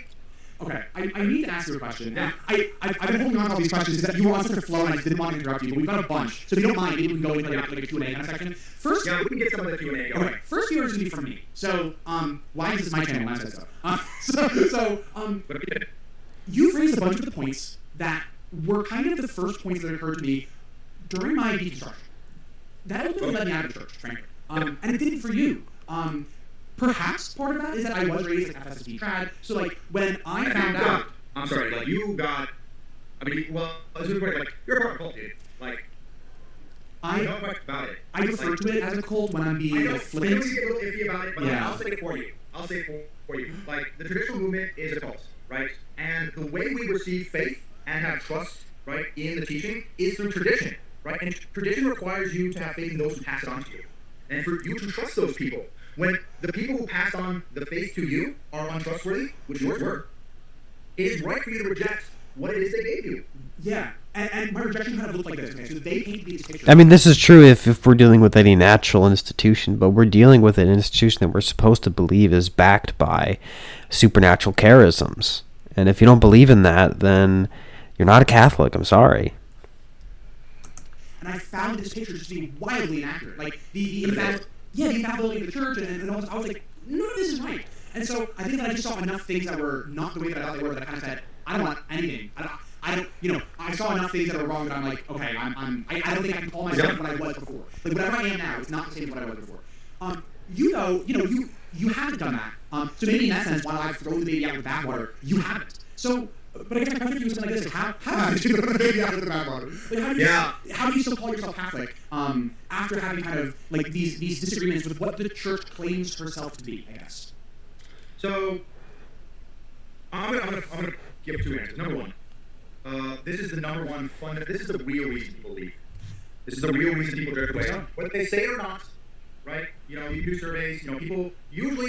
People will answer the question of not directly. They'll answer like, well, the church is bigoted toward gay people, or the sexual abuse and scandals in the Catholic Church. And the problem is, like, the statistics don't bear that out, right? That this is why people are leaving.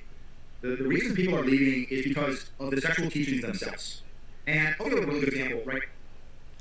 So I think this is really important. So in 1955 to 1965, so that's from before the council up to the council, about 75% of young people went to mass daily, or not daily, weekly. 75%. It was very high. By the way, all age groups were super high. It was all, mid-70s, 80%, right? It was just normal. And by the way, because that's how it's always been. Catholics always go to church on Sunday. Like, Protestants, like, that used to be a cultural difference between Catholics and Protestants. Protestants, but like, Catholics always went to church, right? Because the church said you have to go. And they're like, okay, well, I'm gonna go. But from that time period, from 1955 to 1965, by the way, this is before Humanity Day and right after the end of Vatican II, 20% of young Catholics from like 18 to 30 stopped going to church every Sunday. And we know why. We have surveys, right? We went and we looked at surveys from 1965 and we did polls. Again, this is before Humanity Day. This is after the completion of Vatican II.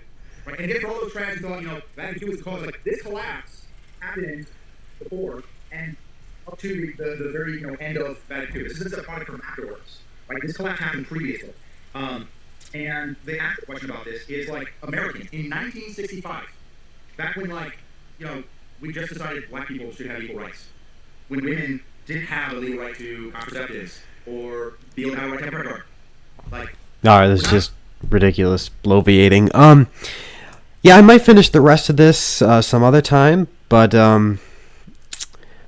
I do have to kind of wrap it up here. Last call for any, if you want to support the stream or ask any questions, you can do that through powerchat.live/classicaltheist. So we have two here so far. We have Anonymous for the $10. Thank you very much, Anonymous. Really appreciate that. Then we have, Anonymous sent 10. Thank you very much. It's sad to see that there are practicing Catholics who support birth control. Yeah, I mean, it is very sad to see that. I don't think he is a practicing Catholic, to be fair. I don't even know if he goes to church regularly. Maybe he does, maybe he doesn't. But he's certainly not a practicing Catholic, I can tell you that much. Because, hey, look, and this is like one of the last things I'll say before I gotta call it tonight. But he cannot be considered a practicing Catholic because he is in direct violation of the profession of faith. The profession of faith teaches us, it says explicitly, that we have to owe religious submission of intellect and will to even the non-definitive teachings of the magisterium.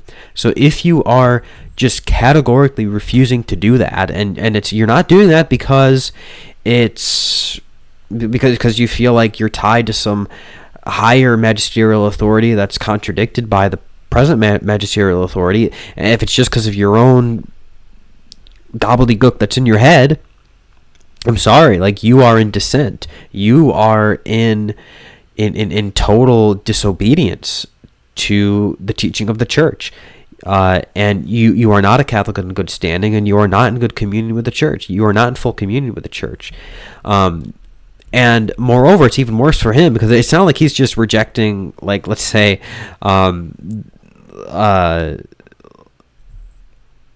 let me think, just a quick example of like a non-definitive teaching that hasn't been infallibly defined. Like, yeah, like it's not like he's